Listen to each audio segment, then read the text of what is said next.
Okay, he may not make it. So, and if everyone would please silence your cell phones, and if you so choose, please stand and remain standing for the Pledge of Allegiance. Do we have a Pastor Tubbs? Would you be willing to return thanks or give the invocation? Excuse me. We're not about to eat yet.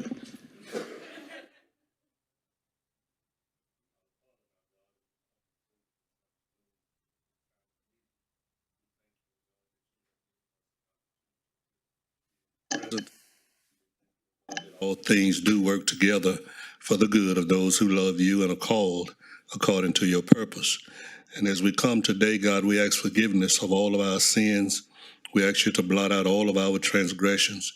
Let nothing hinder us, oh God, as we go forth to do the things that you have called upon us to do. We pray for this council, oh God, and we ask you to use them to lead this city in a way that'll be pleasing unto you. Every decision that they have to make, oh God, let it be God-breathed. And we ask you, oh Lord God, to allow your spirit to move all over this room so that your presence will be manifest, knowing that your will be done. We come against any divisiveness or anything that may try to hinder the move of God. And we just ask you, oh Lord God, to be your best here today. And we know that when you are present, that all things do work together for the good, for those who love you and are those who are called according to your purpose. These blessings we ask in thy Son, Jesus' name. Amen. Thank you. I pledge allegiance to the flag of the United States of America.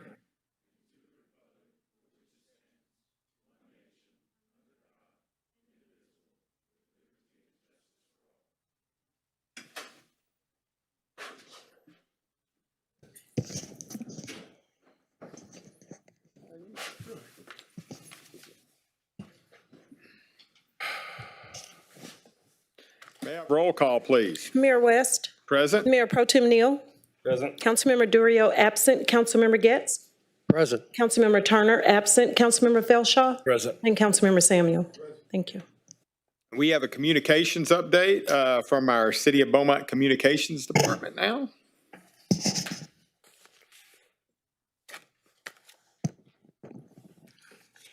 Good afternoon, everyone. In this week's city announcements, we want to recognize our local youth athletes who competed in the Texas Amateur Athletic Federation, or TAF, meet in Brownsville, July 25th through 28th.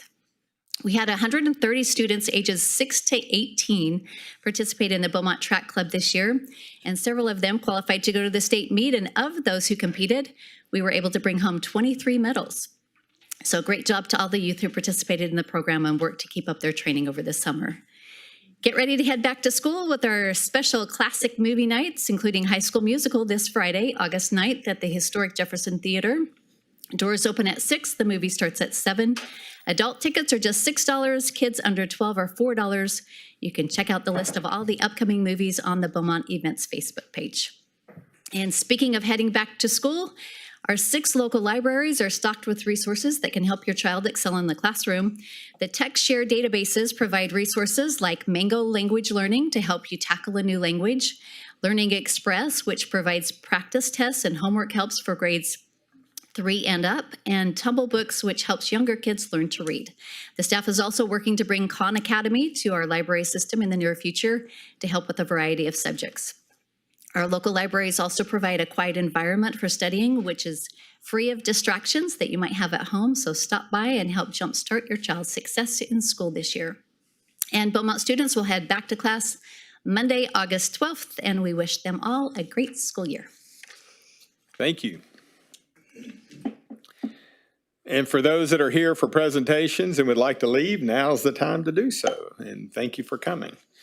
All right, now is the time for any citizen who wishes to speak. You may make public comments on a consent agenda, regular agenda items 1 through 3, 5 or 6, and 13, or any other topic. Items 4 and 7 through 12 have already been heard in public hearing.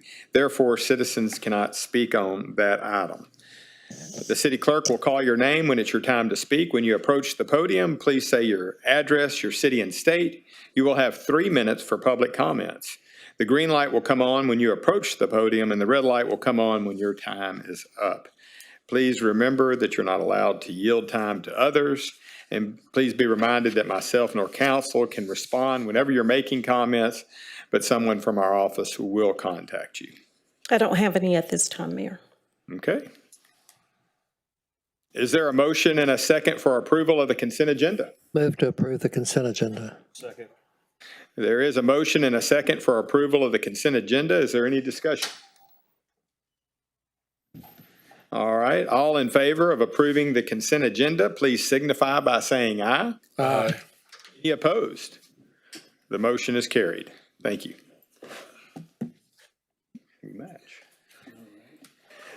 Is Mr. City Manager, may we have the reading of item number 1, please? Yes, Mayor. Council to discuss and give direction to the city attorney regarding an attorney general opinion as to whether members of council interfered with the hiring of a new police chief. And the recommendation comes with the denial of resolution. And I'll turn it over to the city attorney. Do we need to have a motion first to have the discussion? Is there a motion? Move to approve. There's a motion. Is there a second?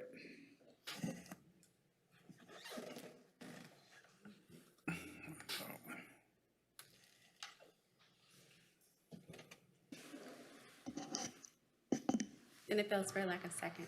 Huh? It dies. It dies for lack of a second. Yeah, yes, Okay. sir. Mr. City Manager, may we have the reading of item number 2? Council to consider adopting a resolution to authorize the city manager to execute a grant agreement with Legacy Community Development LLC for the acquisition of 2575 Primrose, Beaumont, Texas. And it comes with the recommendation of approval of the resolution. Is there a motion for item number 2? Mayor, I have a question before we move on from that. With it dying, can we please explain the options of what took place with the previous item? So there was a motion to approve. That motion did not receive a second, so the item died for a lack of second. There was no motion, additional motion made, so therefore there was no action taken on the item.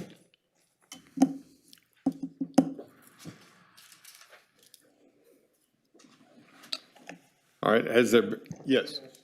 Sure. That can come back to the agenda, is that correct?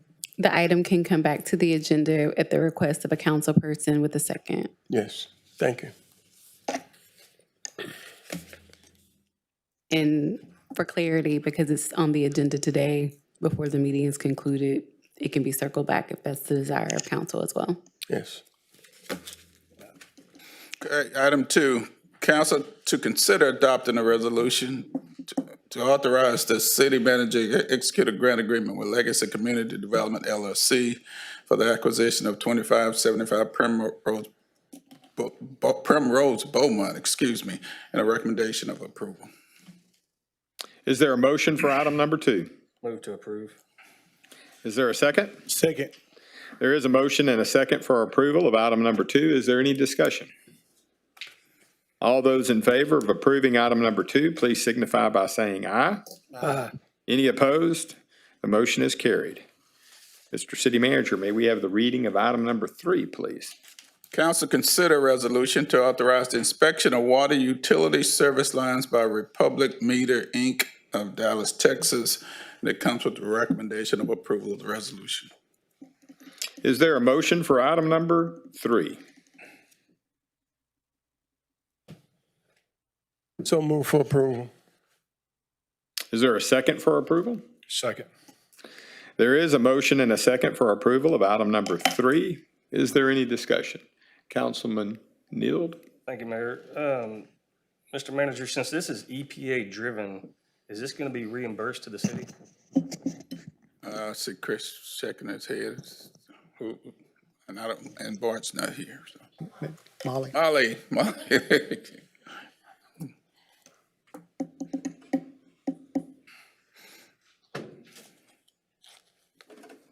Good afternoon. So the EPA has sent down an unfunded mandate for this lead service line inventory that is required of every water service in the nation. We are applying for funding from the Water Development Board. We've scored favorably, but that doesn't mean that we have not received any confirmation that we will receive any money back. We're actively pursuing every avenue we can to get refunded on this, but at this time, we don't have any confirmation of funding. So what happens if we don't do this?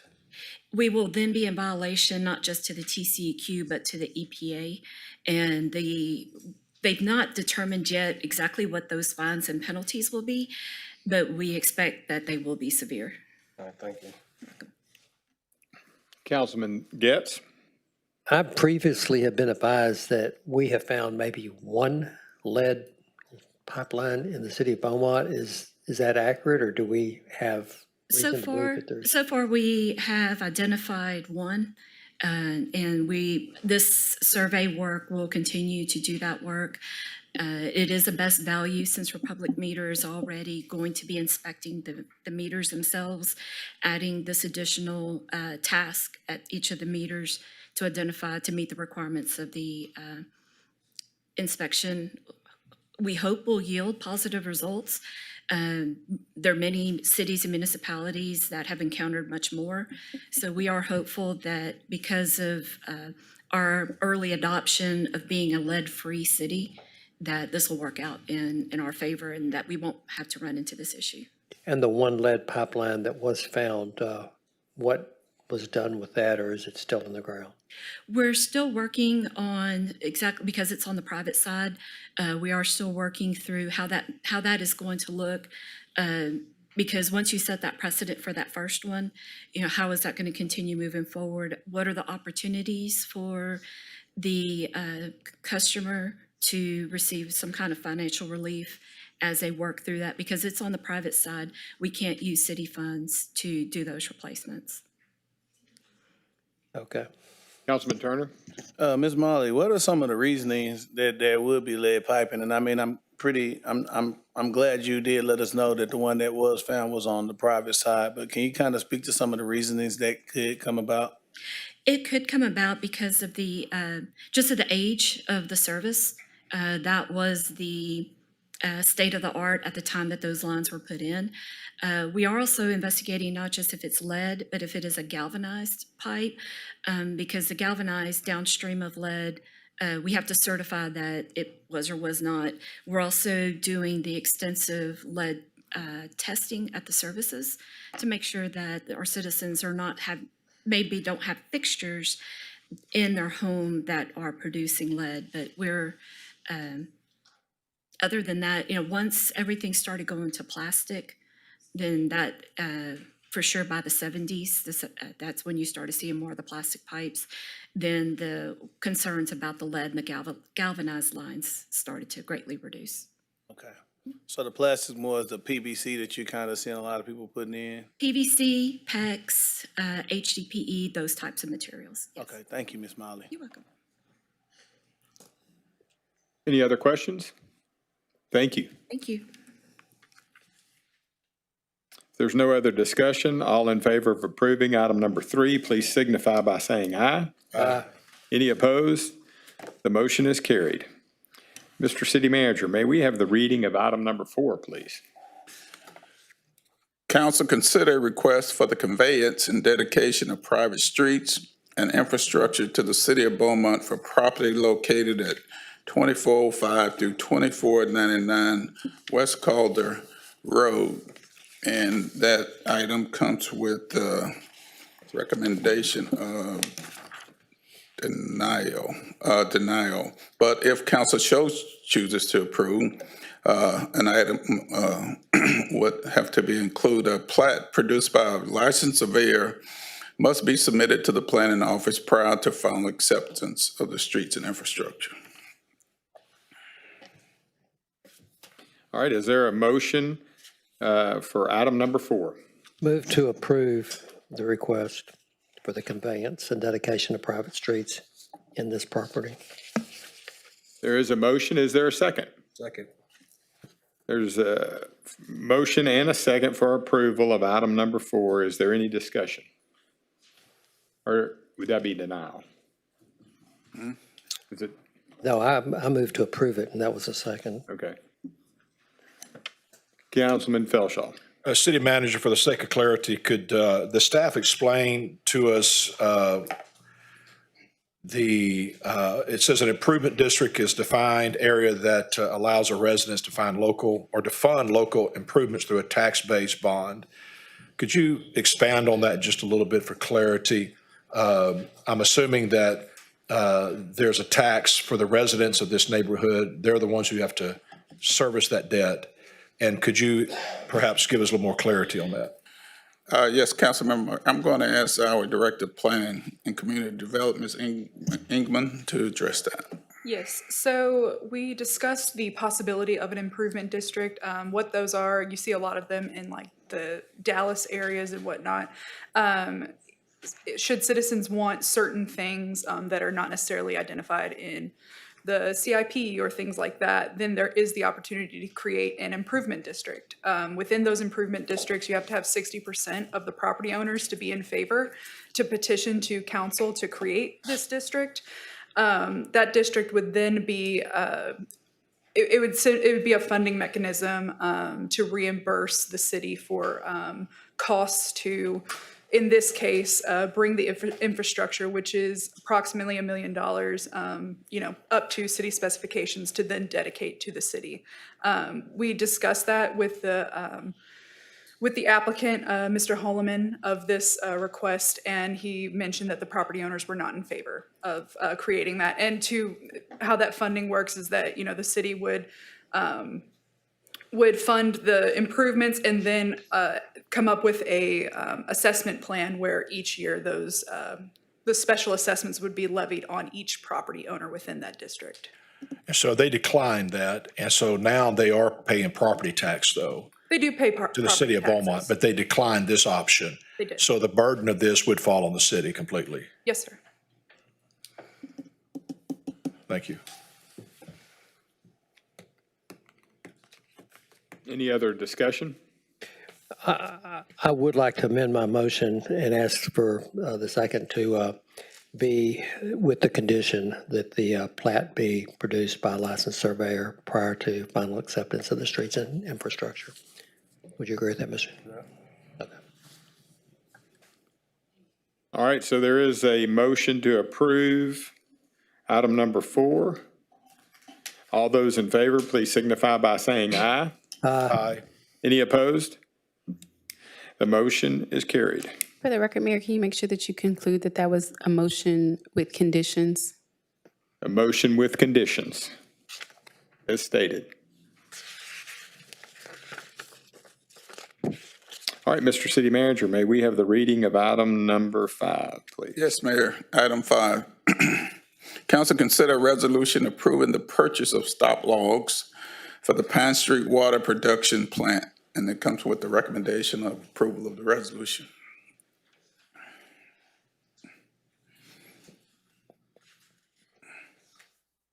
Is there a motion for item number 5? Move to approve.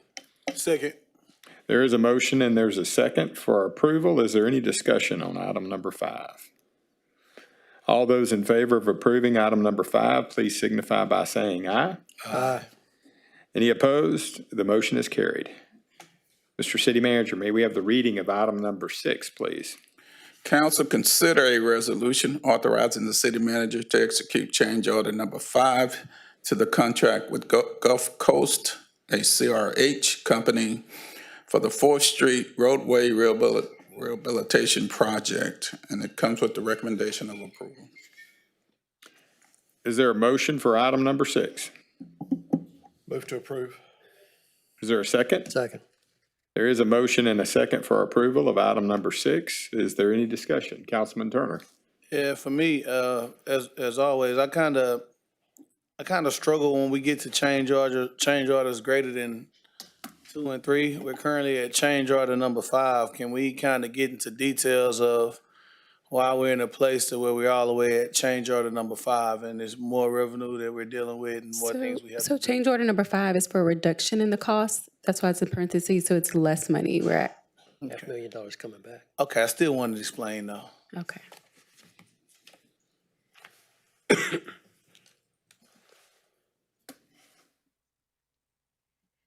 So as we work through a large project like 4th Street, there are going to be surprises on the road. You know, we do the full investigation as best as we can. Unfortunately, we've not mastered X-ray vision to eliminate any surprises underneath. So this change order number 5 generally would have been what we would consider a closeout change order. So we're zeroing out all of the line items to adjust the final quantities. In this case, it's a deduction because there were items that were not used. And we're also coming with additional time. So we're closing everything out on the contract except for the pedestrian sidewalk improvements at the BNSF Railroad. But unfortunately, we have to come to council if we find a differing site condition or if we realize that what we have proposed maybe was not the best method once we get into the construction. And we cannot authorize the contractor to do additional work without bringing a change order before you and having it be executed, because we don't want them to take the risk, because at any time the change order could be rejected. We do the best that we can. On a $6 million project, we spent about a year in the design. We also did storm sewer repairs as a separate contract, and trying to reduce the number of change orders in a given contract. But we, be happy to share all the documentation of how we got to this point.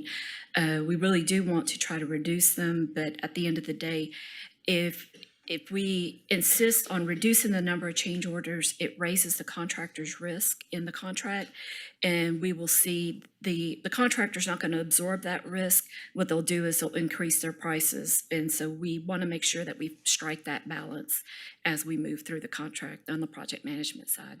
Got them. Just make sure it's still competitive. Absolutely. Yeah, in most cases, you don't see a return. So, I mean, it's real good to see a return, but that was just one of my concerns to kind of explain how we got here. And even that sidewalk project, this revenue wouldn't affect it. Right. It would not. And this was, again, we're at BNSF's mercy. We actually were pleasantly surprised that we expected it could have been greater than 6-month timeframe before they were going to mobilize. We got a surprise phone call and they said, yeah, we'll be there in 30 days. So we're able to successfully close out this contract, zero out all the line items except for what's going to be associated with this pedestrian crossing. On all our major projects, we are including pedestrian crossings where they intersect a railroad. It's just that's the opportunity to do that work. Some railroads are easier to work with others and they're more open to it. But we're continuing as we identify the opportunities to work with these railroads. And Ms. Molly, lastly, while we're on this topic, often we are out in the community and we deal with citizens who have concerns in reference to railroads, and sometimes the conversations may not go as pleasant because, people are real big on timelines and getting things done. But one thing I learned since I've been in government, when you're dealing with other entities, like not often we're on our own timeline. They showed up on the 8th day. So they have a lot of pull that we simply cannot. We have to work through their processes. We're working with a different railroad on the railroad. There's a ditching project near Washington Boulevard that's ongoing. We're working on a storm sewer crossing at Florida at Avenue A, and it's their world. We're just working in it. Yes, ma'am. I just wanted that to be on the record. We didn't really have jurisdiction over. We what do the they best we with that. can, Yes, ma'am. and we pay quite a bit of money for the privilege to do so. Thank you, Ms. Molly. Thank you. Thank you. Any other discussion? All in favor of approval of item number 6, please signify by saying aye. Aye. Any opposed? The motion is carried. Mr. City Manager, may we have the reading of item number 7, please? Council consider a request for a specific use permit to allow an automotive paint and body shop for property located at 3480 Benchmark Drive. And a joint public hearing held on June 17, 2024. The Planning Commission recommended 5-1 to approve with the following conditions. All lighting installed must be directional and shielded from all residential properties to the east and south. 2, construction plans must meet all requirements of water utilities for any water and sanitary sewer improvements, including any requirements of the city's backflow and our pretreatment programs. 3, no permanent structure or appurtenances shall be placed within easement. 4, construction plans shall comply with all applicable fire and building code requirements. 5, construction plans shall be in compliance with section 28.04.006, landscaping and screening requirements. And 6, a commitment letter be received from the developer, a property owner, prior to the issuance of a building permit stating that there will be no access to the property from French Road, and that the rezoned portion along French Road is to remain as parking and storage, with no future development to take place on the rezoned portion. All right. Is there a motion for item number 7? Move to approve. Second.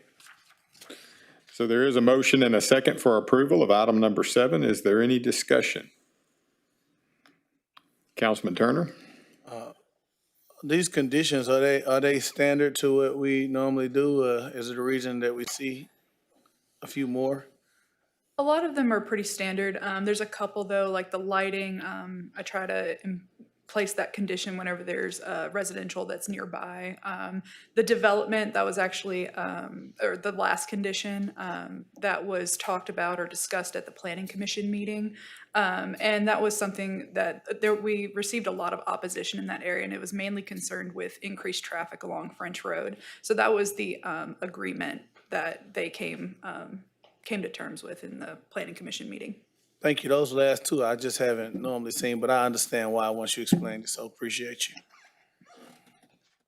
Any other questions? All right, in favor of approving item number 7, please signify by saying aye. Aye. Any opposed? The motion is carried. Mr. City Manager, may we have the reading of item number 8? Council consider requests for a specific use permit to allow a duplex in an RS, which is a residential single-family dwelling, zoning district for property located at 221 North Parkway Drive. And it was approved at a July 22nd, 2024 Planning Commission by an 8-0 vote with the 2 conditions. Construction plans must meet all requirements by water utilities for water and sanitary sewer services, including any requirements of the city's backflow, pretreatment, and our fog program.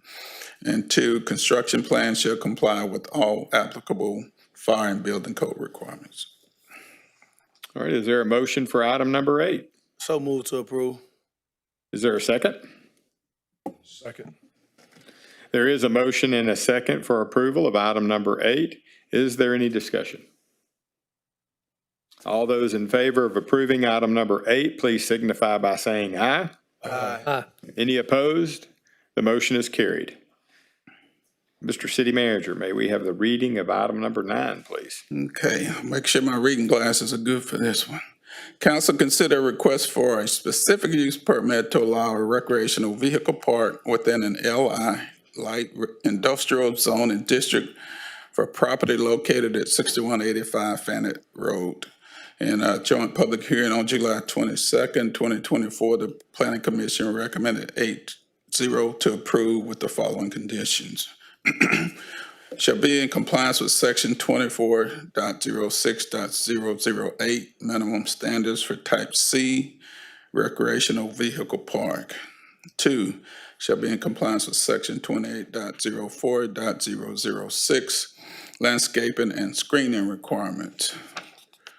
3, shall provide directional lighting to reflect away from the surrounding residential properties. 4, the property at 6185 Fannet Road and surrounding areas are located within a special flood hazard A zone. All improvements for the proposed development shall be in strict compliance with applicable local, state, and federal regulations, including Section 24.05 of the City of Beaumont's Code of Ordinances for flood damage prevention. 5, construction plans must meet all requirements by water utilities for any water and sanitary improvements, including any requirements of the city's backflow and pretreatment or fog program. 6, no permanent structure or appurtenances shall be placed within the easement property, including RV pads. 7, water and sewage crossings and separation shall follow all Texas Commission on Environmental Quality, TCEQ standards. 8, construction plans shall comply with all applicable fire and building code requirements. And 9, shall install a 5-foot sidewalk along Fannin Road, either in private property or within TxDOT right-of-way with applicable TxDOT permits. All right, is there a motion for item number 9? Move to approve. Is there a second? Second. There is a motion and a second for approval of item number 9. Is there any discussion? All those in favor of approving item number 9, please signify by saying aye. Aye. Any opposed? The motion is carried. Mr. City Manager, may we please have the reading of item number 10? Thank you, Mayor. Council consider a request for an amended specific use permit to allow a mortuary and crematory in an RCR, which is a residential conservation revitalization zoning district for property located at 3510 Sarah Street. And it was approved on an 8-0 vote on July 22nd, 2024 by the Planning Commission with the following conditions.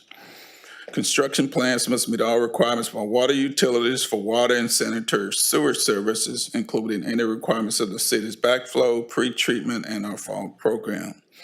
And 2, construction plans shall comply with all applicable fire and building code requirements. And 3, shall be in strict compliance with all applicable state laws. Thank you. Is there a motion for item number 10? Is So move to approve with conditions. there a second? Second. There is a motion and a second for approval of item number 10. Is there any discussion? All those in favor of approving item number 10, please signify by saying aye. Aye. Any opposed? The motion is carried. Mr. City Manager, may we have the reading of item number 11? Council consider a request for a rezone from an RS, residential single-family dwelling zoning district, to GC-MD, which is a general commercial multiple family dwelling, or a more restrictive zoning district for property located at 5210 Concord Road. And it was approved at a July 22nd, 2024 P&Z meeting by an 8-0 vote, and it comes with the recommendation of denial of the ordinance. Well, it was for denial. Okay. Is there a motion on item number 11? So move. Is there a second for approval of the denial? Second. All right, there is a motion and a second for approval of the denial on item number 11. Is there any discussion? All those in favor of approving the denial of item number 11, please signify by saying aye. Aye. Any opposed? The motion is carried. Mr. City Manager, may we have the reading of item number 12? Council consider an ordinance to amend Chapter 28, Section 28.02.005, 3B of the Code of Ordinances. And it was approved 8-0 at the July 22nd, 2024 P&Z meeting, and it comes with the recommendation of approval of the ordinance. Is there a motion for item number 12? Move to approve. Second. There is a motion and a second for approval of item number 12. Is there any discussion? Councilman Turner. Can I get someone to staff to kind of speak to the reasoning that we are doing this and kind of give people in the community some background so they can kind of be in tune with what's currently going on? Yes, sir. So a House bill was passed earlier this year, or I'm sorry, last year, where it made us amend our ordinances. So we did that. That was passed, and then it was noticed that it referenced unnecessary handicap when that verbiage should have been hardship. So this is just swapping those terms out to also be conforming with House Bill 1475. Okay, just wanted some clarity, because I know we did, go over there, just didn't want to see why, but I understand now. All right. Any other discussion? All in favor of approving item number 12, please signify by saying aye. Aye. Any opposed? The motion is carried. Mr. City Manager, will you please take us into the public hearing? Yes. Council to conduct a public hearing to accept comments related to authorizing the city manager to submit a grant application and execute a contract with the Federal Transit Administration, FTA, to receive operating assistance funds for the Beaumont ZIP. Okay, I declare that the public hearing is open. Ms. City Clerk, is there anybody that signed up to speak? No, sir, I don't have anyone. Patty Allen has a hand up.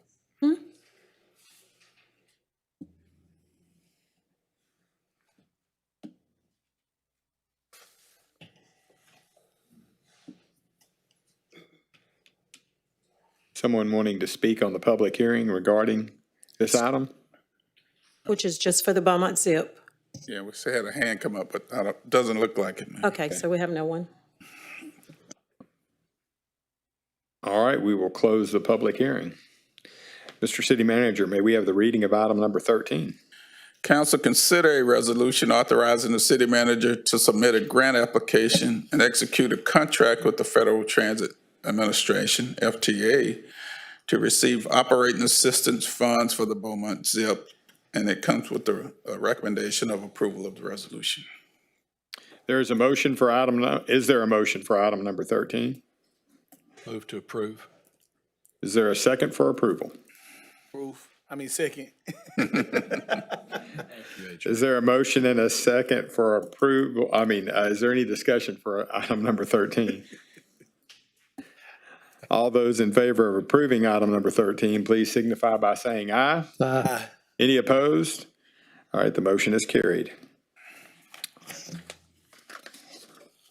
At the close of the city council meeting, the council will hold an executive session to consider matters related to contemplated or pending litigation in accordance with section 551.071 of the Government Code, Tamika Williams versus the City of Beaumont, cause number 24JP6CV0363. Mr. City Manager, will you take us into the first work session? Yes. Council to discuss the Downtown Proactive Code Enforcement Program. And, okay. Good afternoon. So to start, I'd like to provide a 30,000-foot view, if you will, of kind of not only our entire downtown, but also more specifically what building codes has specifically been focusing on here in our central business district. In order to provide a clean starting and stopping point, what we did is we set up a grid of about 4 blocks from Main to Natchez, and then we worked from College all the way down to Calder. And we did that in 3 phases, as you can see in the presentation. We started phase 1 in March of 2024, and we worked from College to Fannin, looking at every building on the exterior, again, within that Main to Natchez area. And then we moved on to phase 2 and began at Fannin and worked to Crockett. And also, it's important to point out that at this time, we began meeting much more intensively with the building owners and talking through. We really wanted to take our time and not rush that process to make sure they understand everything that was being asked of them. And so that took a lot of our time beginning really late March, early April.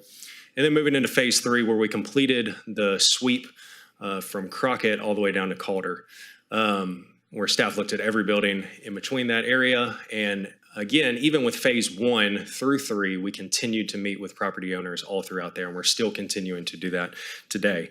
The reason why we wanted to set up a grid was not only the reason why we wanted to do it in 3 phases was not only because of the amount of buildings. You can see there's 76 properties just within that sweep we did, but also, as mentioned, we really wanted to take our time. There's some things I'm going to detail out for you here this afternoon. We wanted to make sure that the property owners knew fully and with clarity what we were asking of them.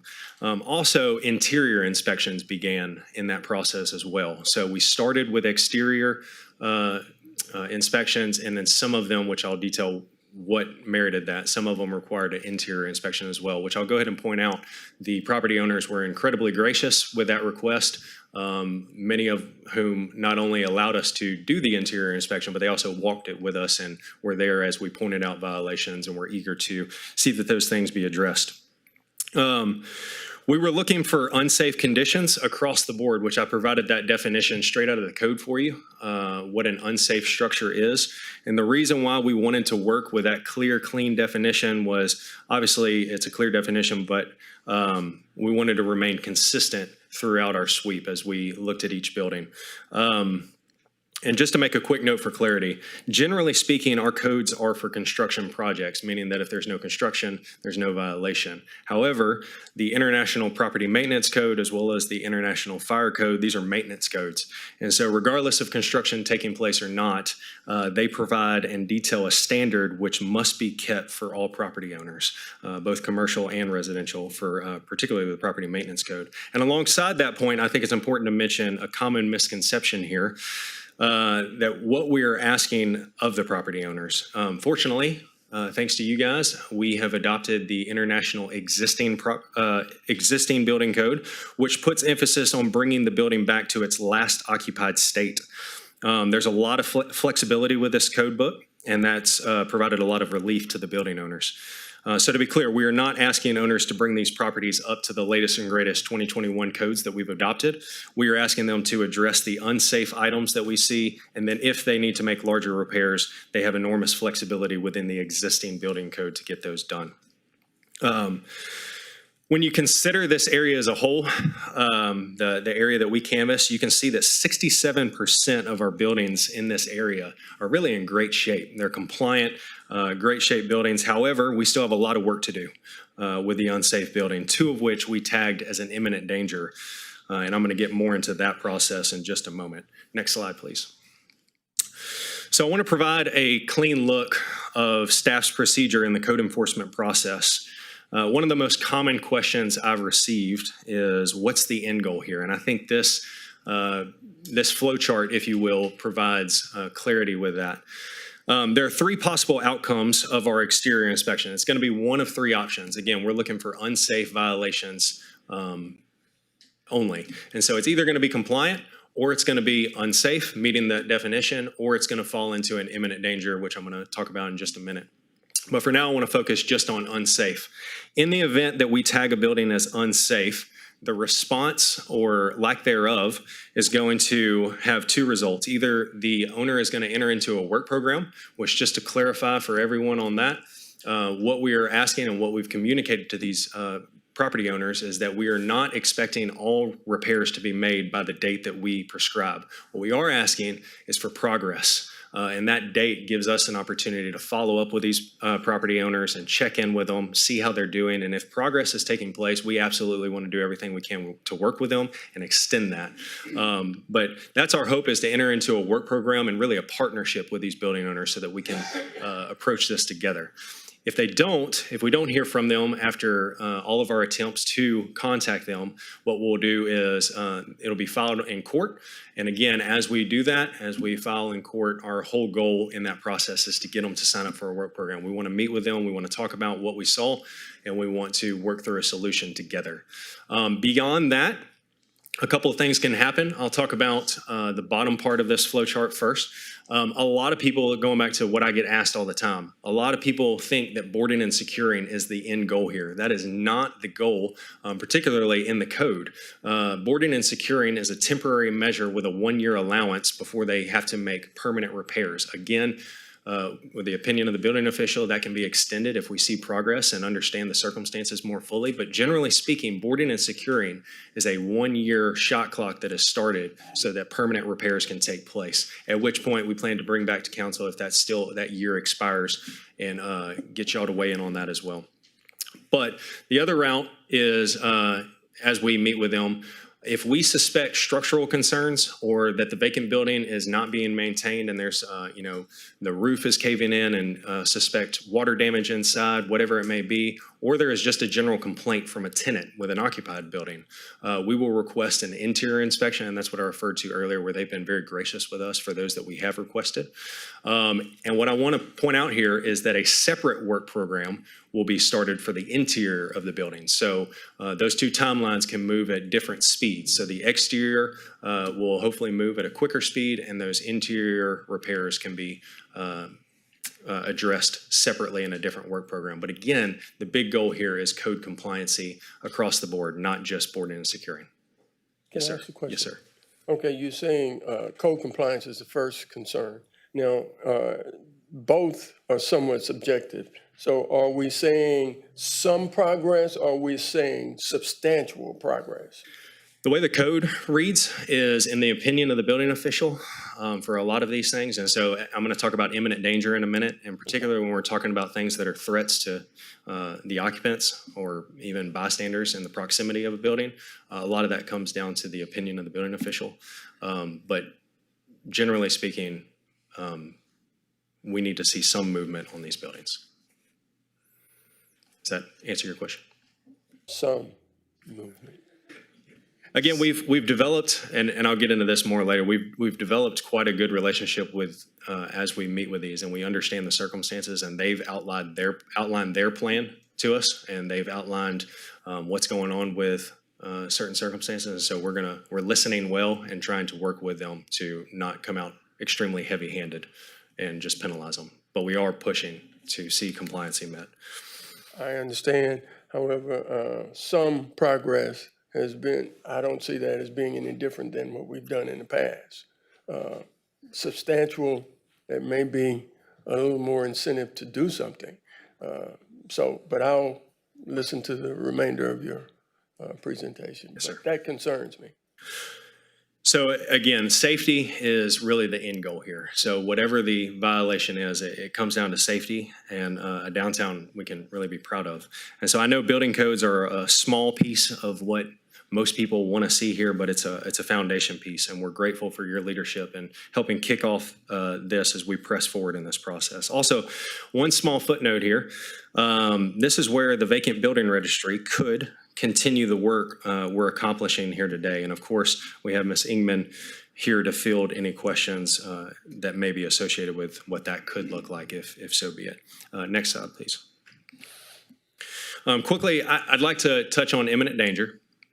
And if you would allow me to provide an explanation for the two buildings tagged as such. Essentially, it's the same process for imminent danger. We're still looking to get them signed up on a work program so that we can follow up and make sure that everything is taken care of. There possibly could still be interior inspections if warranted, and a separate work program to get to code compliance. The only difference there is the code provides language as to abate the danger as expeditiously as possible. And so that too is a bit of a vague term, but expeditiously as possible is the language that the code provides. And so first, it is the owner's opportunity to abate the buildings. And so they have that opportunity to do such, as I know y'all are well aware of. And second, if that doesn't happen, then it's the city's responsibility by code. And it outlines how we can do that, but we too will be looking to abate these as expeditiously as possible.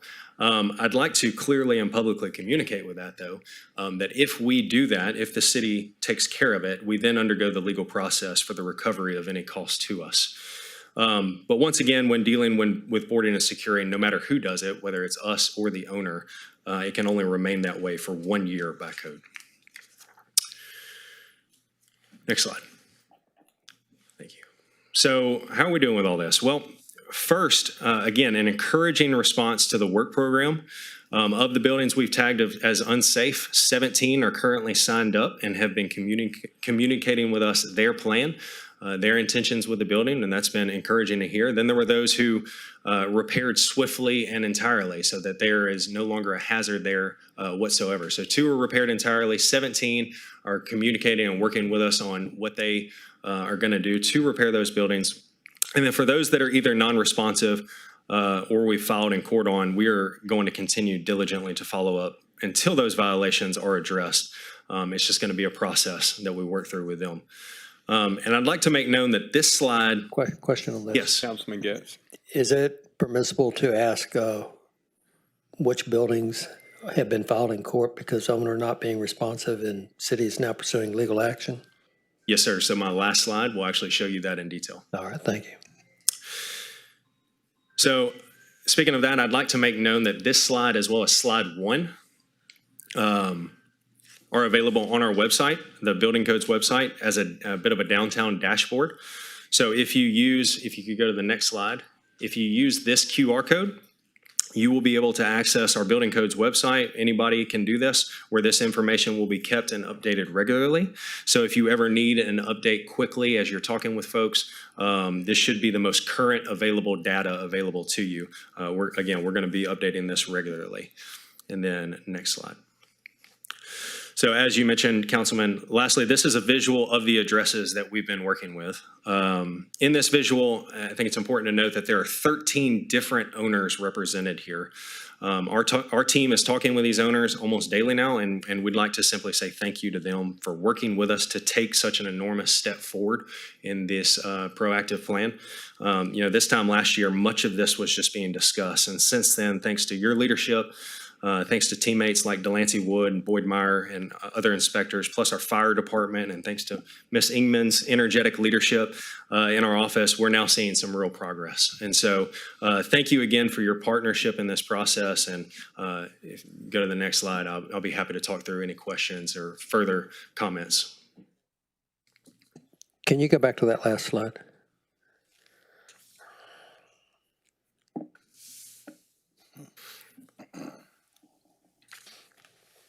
Is the old Antioch church building downtown represented somewhere on here? That's the building on the south side of Calder, or College. It's the building across the street from the Palladium. But I thought it was on the Natchez. So as I understand it, when the sweep initially happened, you guys were actually able to meet the property owners fairly quickly, and they pulled a building permit right away. So they weren't necessarily tagged on this downtown enforcement program, but they do have a building permit and are working towards it. I actually drove by this morning and I saw workers there.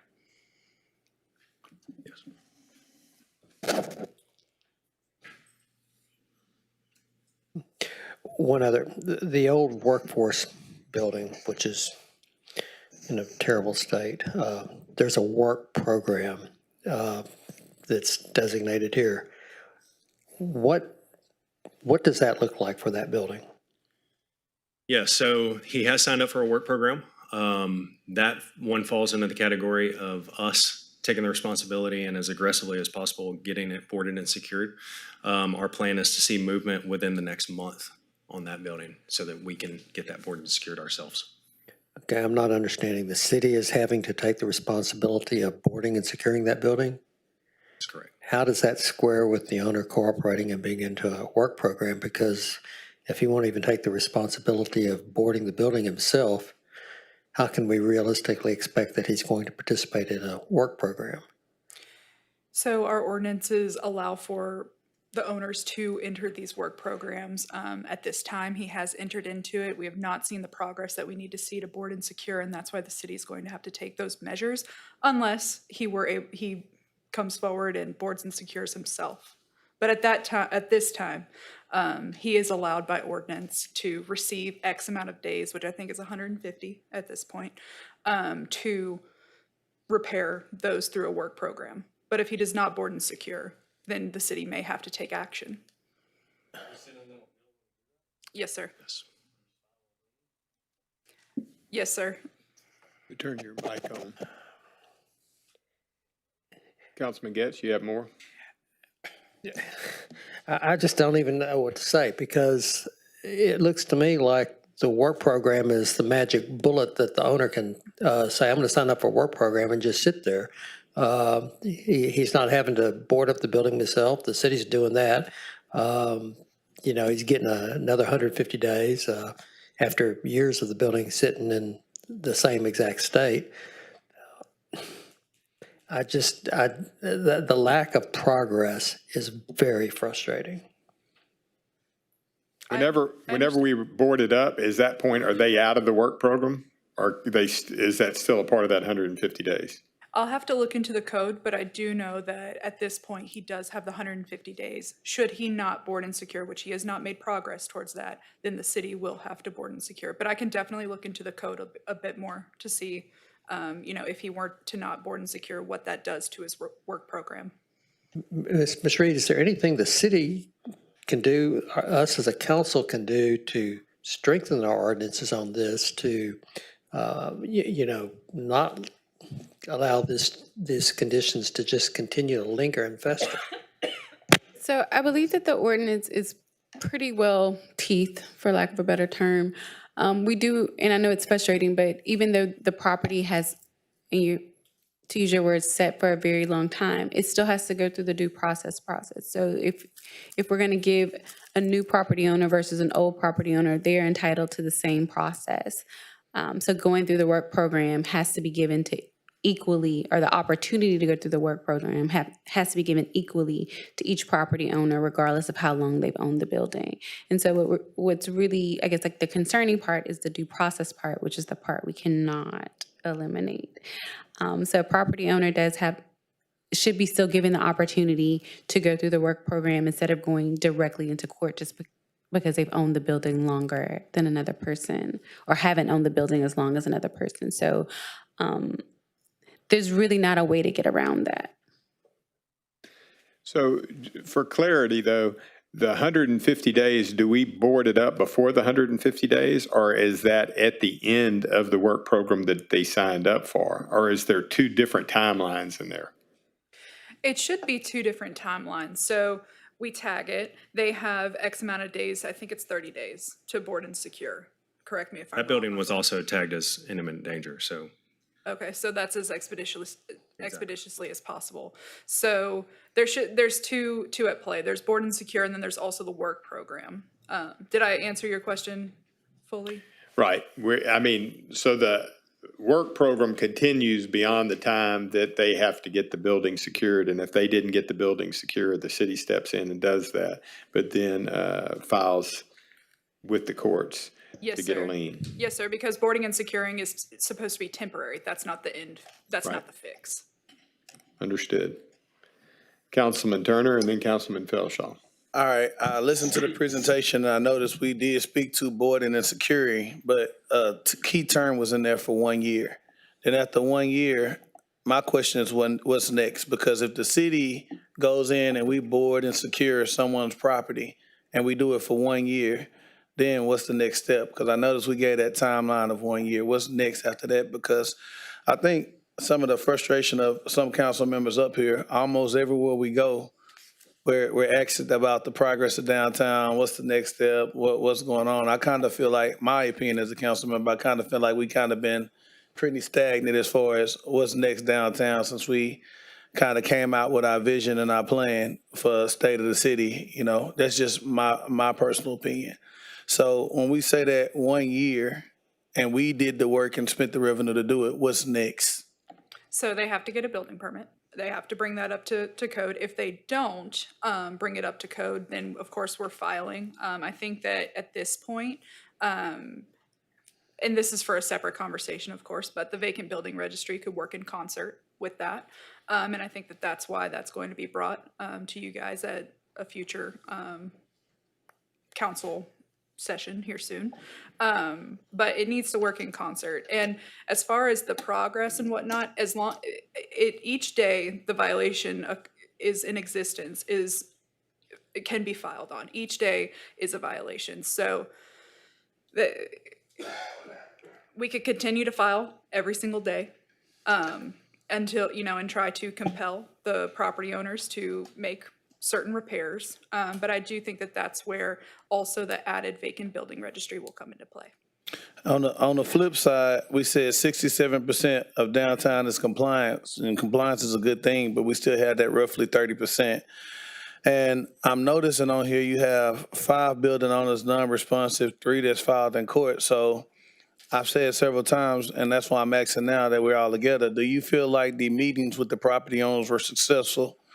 If they were not, what are some of the reasons, some of the barriers you guys are dealing with? Because you've been working at it for quite some time. I just want to make sure all the resources and support is there, not to, further extend the timeline, because that's why I think a lot of frustration is stemming from today. Yeah, so, one of the issues is obviously the non-responsive ones. There is no response, so charges have been filed there. The next is, they do get 150 days by ordinance. So to put that in perspective, that's 5 months. I believe that we started this in March. Correct me if I'm wrong. So they're still within their timeline to make repairs. Have some of them made repairs? Some have, well, I think how many have pulled building permits at this point? I think probably 2.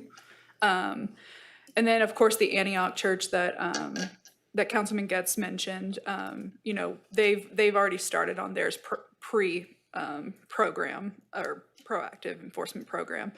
But those are some barriers. At this point, we are in the due process. We are in the waiting period. We're hopeful to get those building permits, but that's probably, I guess that's probably the most frustrating part is the wait at this point, which they are allowed, they're entitled to.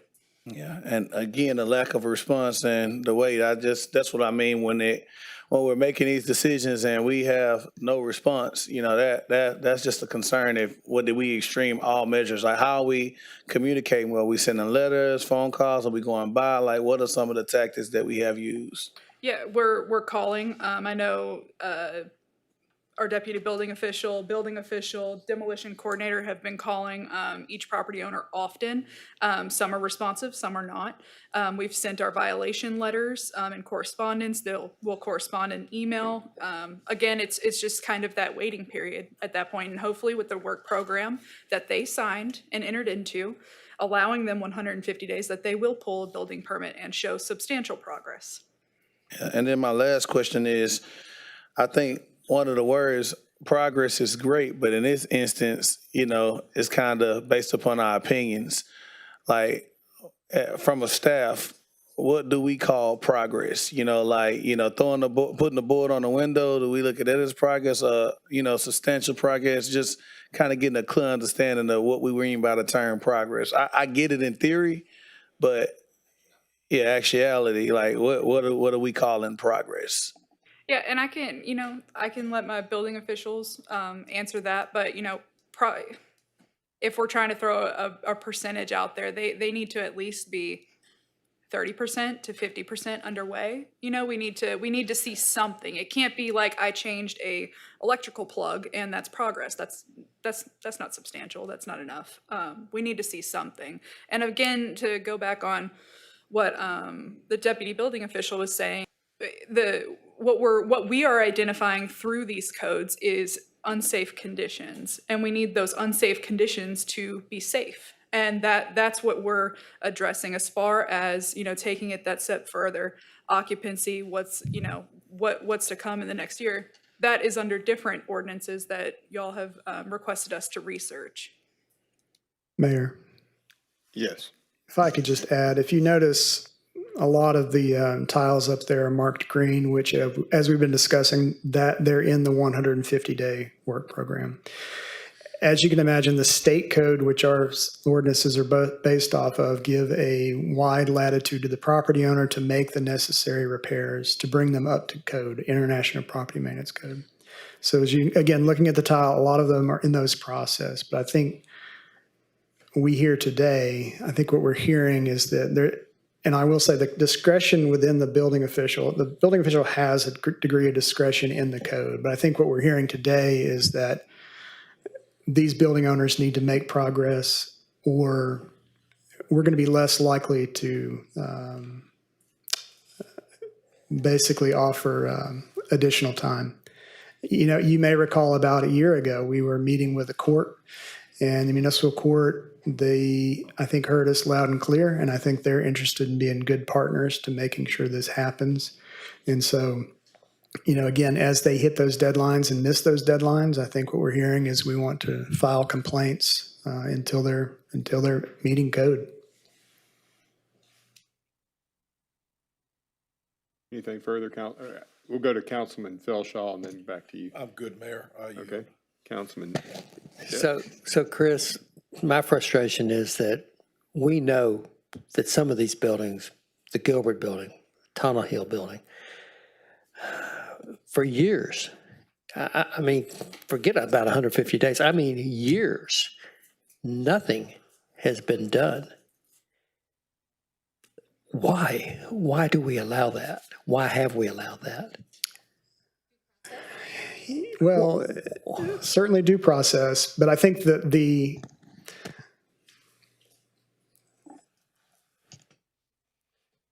I think the hope has been, I'll just say the hope, and from my opinion, looking at this over years, the hope has been with all the investments the city has made downtown, millions and millions and millions of dollars of city funds in infrastructure, parks, et cetera, and a lot of private money invested in downtown. I think the hope was that a lot of these building owners would look around and say, look, this is a good investment.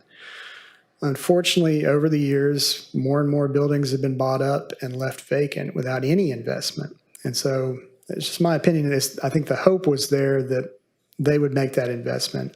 But I think over the last 12 months, I think we've heard council loud and clear that we need to get serious on downtown enforcement. And that's why Bo and Boyd and Demi and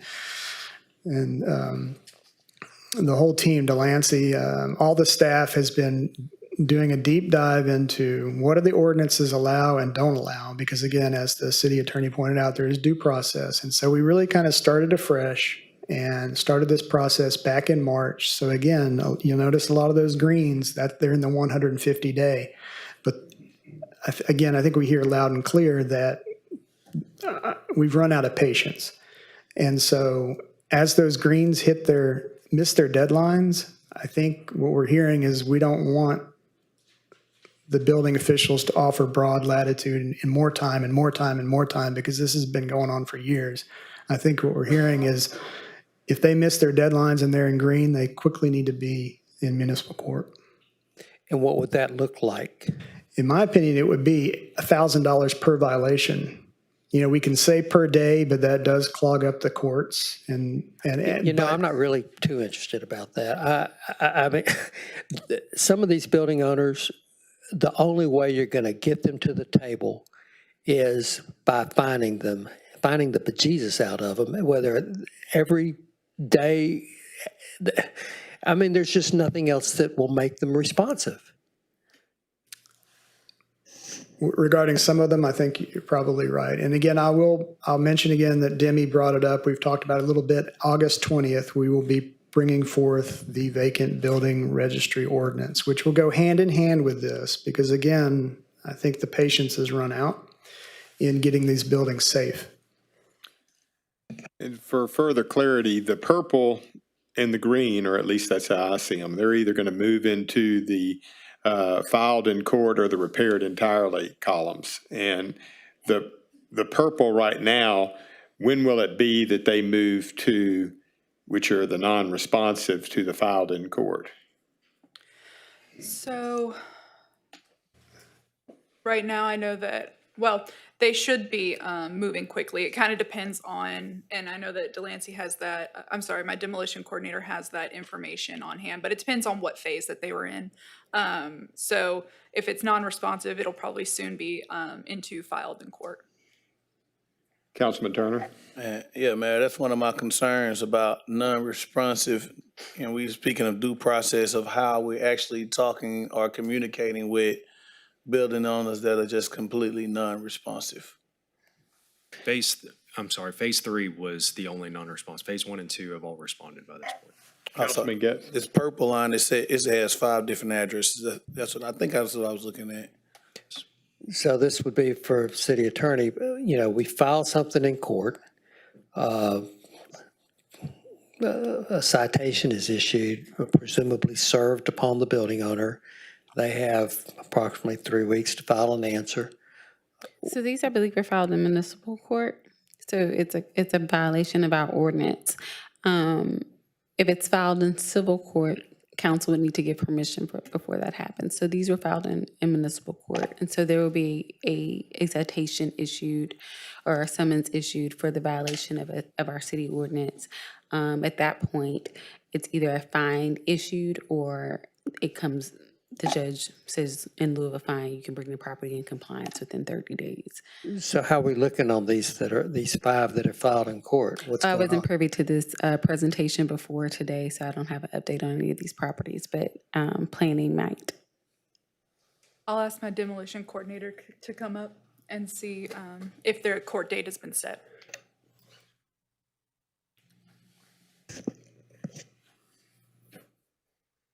Good afternoon. On 448 Orleans, they did go ahead and pull a permit. So the judge, me and the deputy building official spoke. We're gonna go ahead and give them 90 days to make sure they're making good progress. And the You judge said agreed to that. 448, because that's not one of the 5. 448. Those 5 right there are the ones in the last sweep She's specifically speaking to the ones in blue, 448 Orleans. that are It's filed actually in court already. Oh, okay. 715 and 441 Orleans. I just filed a third time on 441 Orleans today, and 715 Orleans has been filed the second time on. We do not have a court date, but the letters have gone out. The 5 that you see in the first row, those were part of the third sweep, and their letters, certified letters, went out on 715. So they have approximately 45 days to respond to that. So at the end of September, if they've signed up for a work program, then they'll be in the green. If not, then I'll begin filing charges on those. Councilman Turner? Is there a limit on the amount of fines we can actually enforce? Is it a specific number that you can't go over? Is it limited? So it's amount per day, per fine. But as long as they're in violation, the ordinance allows for every day that there's a violation for you to file a charge. It's considered a violation. It's my experience that most people who are going to pay the fine, they can either continue to pay the fine or they don't, in which case you really can't issue a warrant for a business, right? Most of these properties are held in LLCs or in corporations, so there's no one that you can go out and essentially and arrest. So having a warrant just doesn't affect either. The next step, once there's either a showing that they're no longer responding to municipal court fines, would be to file it in civil court to get additional relief. And that was one of my concerns. I know most buildings are, LLCs, other entities are named in it, and we say we're going after the owner. That's why I was asking how we actually communicating, especially when we get non-responses. So you communicate with the building owner or the agent that's appointed, but when you file, you have to file in the name of the corporation, because that's who the building is registered to. And so the response from the property owner at 448 Orleans, where they pull the permit, is the response that we would want to have, right? We want them to kind of go into action. If one of the property owners who've been filed in court is non-responsive, or they just continue to pay the fine, at some point, this isn't intended to be a money-generating item. It's intended to bring the properties into compliance. So at that point, we'd have to discuss other options. Yeah, but still, that's one of my concerns. I just think, some that's just non-responding at all is clearly a disconnect. So the non-responsive, if I heard the deputy building official correctly, is that there's still time for them to respond. So the time from them to not respond has not expired yet, and so they're still within their window to respond. I think that the term non-responsive was communicated to you today just to tell you that there's no update on where they fall in the color scheme, other than they're not in the work program, they haven't filed on court, they haven't been repaired entirely, they haven't received the communication that they need from them yet, but the timeline for that has not expelled. And because of that, again, that due process allows us to give them that effort. So if and when they reach out, as the mayor pointed out, they either fall in one of those categories. Either they'll be repaired in full, they'll be filed on in court, or they're in another work program. And like, just on a minimum level, what's the dollar amount, you look at the minimum with some of these fines, Mr. Boone? You could be, you could issue a fine for $1,000 per violation per day. That's the maximum. Yes, Councilman Felshaw. City Attorney, when it comes to residential property, HOAs, you get into conflict with a homeowner. The state of Texas favors the property owner over the HOA. So there's only so much you can do. When it comes to commercial property and what we're dealing with, does the state of Texas favor the commercial property owner? Because you mentioned $1,000 a day. Who sets that? And does a local municipality have restrictions placed on it of what we can and cannot do by the state of Texas? Okay, so let me answer that in phases, because there were so many things in that one statement. So first things first, it's presumed that Texas court favors the property owners in HOA disputes, but not always. It's really because HOA guidelines are usually pretty vague, and they usually deal with aesthetics and not safety of the property, which is different from the city. We do have some aesthetic laws in our historic district, but most of these things deal with safety and concern. So the city doesn't really regulate pretty, we regulate safety. Because of that, when it deals with a commercial property, the findings and such are limited by state law. So public health and public safety allows for up to $2,000 in fines, and typically in municipal court it ranges anywhere from $1 to up to $2,000. $2,000 being the max for a public safety risk. $1,000 as it relates to maximum fine as it relates to a building official is pretty much standard, and it's allowable under state law. So who sets the fine range? We have window fines that are pretty much decided by our municipal magistrate, as well as the prosecutor. Kind of sits like this, kind of somewhere in the middle. And that just allows the judge to either raise or lower the fine based on his findings at the conclusion of a trial. If they present it to a jury, if it gets that far, the jury is given the fine range to go within that range. Recurring offenses, there is some points, some ordinance that the city has that allows, this one does not, but some points that says like the first fine is at this amount, the second fine goes to this, the third fine is this, and then it caps out at the top. There's no step increase for this one. So again, in recommendation, the judge could decide that in looking at the file that this is a repeat offender.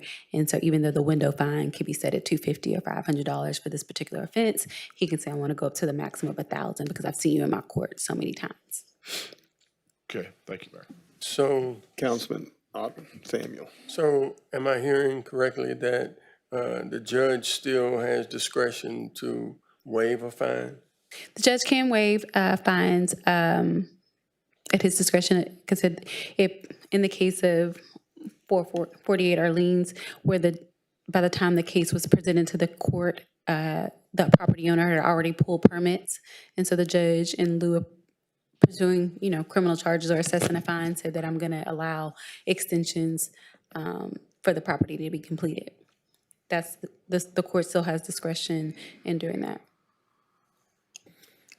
Mayor. Yes, City Manager. Yeah, typically compliance is what you want to achieve more so than get fined, collect fines. But to have a complete enforcement, dangerous building, substandard building program, municipal court fines are going to have to be a key part of that. There's no way around it, because at some point, some people, it's cheaper to pay the fine than for compliance. So you've got to, this council at some point needs to have a conversation, not influence, with your municipal court judge, who is your employee, that answers directly to you, and let you know how important this program is. This is very important to us and well-being as a downtown. And $250 fines will not get it. We need to get attention of the people of these business owners that, as they say, you can fine them $1,000 a day per violation if you want to, and a small fine just I've worked with these, and it's not effective. You got to have all three phases. You got to have. They can work as hard as they can, but if they're not getting, when it comes to court and enforcement, cooperation, they'll work themselves to death, and nothing will happen. So at some point, you got to have that conversation, not influence, because you can't influence a judge, but let them know how important it is to this council to be able to find people and get their attention to make them want to comply. You talked about due process, that starts when they start. The building could sit there 3 years, but due process starts when we start that process. And then the clock starts to ticking, and we look at it through that lens and deals with timelines. While the building official has some latitude, a lot of those timelines are defined by the code, substandard building code, dangerous building codes. Got to give so many days, then it got to go have a hearing to you, in this case, things like that. So a lot of it's out of their hands as far as what's defined. It's defined by the code. But we've got to, at some point, be able to get fines that impact this program. Right. And because of the interest of the council, could we look at every third meeting, about every 6 weeks, get an update on where we are with the dates on there so that we'll know, when they're at those thresholds, and that we can stay updated? I mean, certainly bring it to us sooner than that if you need to, but that way it gives you all some time between and to see if we're making progress or progress isn't being made, and also how our court system is able to manage that. Yes. Councilman Turner? Mayor, Mr. Manager, do you think at some point we would need to see it appropriate that we did probably get our judge on the agenda just to discuss it and see his thoughts about the direction we're going in? I would recommend it. The judge is the judge, and you can't tell him what to do, but I think you need to have a conversation or at least know what he's thinking, and he can report to what his court's doing in this situation. Well, just the council, I think that's very important that we move on that just as aggressive as we moving on these fines, because we all need to kind of be on the same page in the direction of what we're actually doing. And to that matter, I agree. And I think, as it was mentioned about clogging up the courts, we don't want to do something that requires them to move slower because we're overburdening them. So maybe he can, they can provide some instruction to us, because we want to be able to be as effective as possible, because clearly there's a lot of frustration about this. So if we can look to get that on the agenda as available. All right, anything else on with the first work session? All right, Mr. City Manager, will you take us into the second workstation? Yes, Mayor. Council to review and discuss homelessness, and Assistant City Manager of Development, Mr. Chris Boone's going to lead this discussion. Good afternoon. Tina, all right. So the purpose of today's work session is to review and discuss homelessness in the city. You may recall last year we had a similar workshop on this issue, and at that time the city was wrestling with how to basically comply with a recent state of Texas law, which at that point prohibits homeless camping on public property. That public property might include parks, might include public facilities, might include underneath highway overpasses, which you may recall we had a lot of homeless camping under these underpasses. So you remember we had a work session on that. And so back then we looked at a couple different options on trying to address homelessness. Next. So one action we talked about was no action. And the issue with that is, as I think we've seen, especially as you started to see the interstates and highways cleaned out, you started to see some wooded areas in our city along railroads that may have been addressed. A lot of camps started to move into, actually into neighborhoods. And so the concern with no action is that that would be perpetuated, and there are obviously public health concerns, not to mention the negative impacts on the surrounding properties, which in some cases, may only be within 50 feet of some of these camps.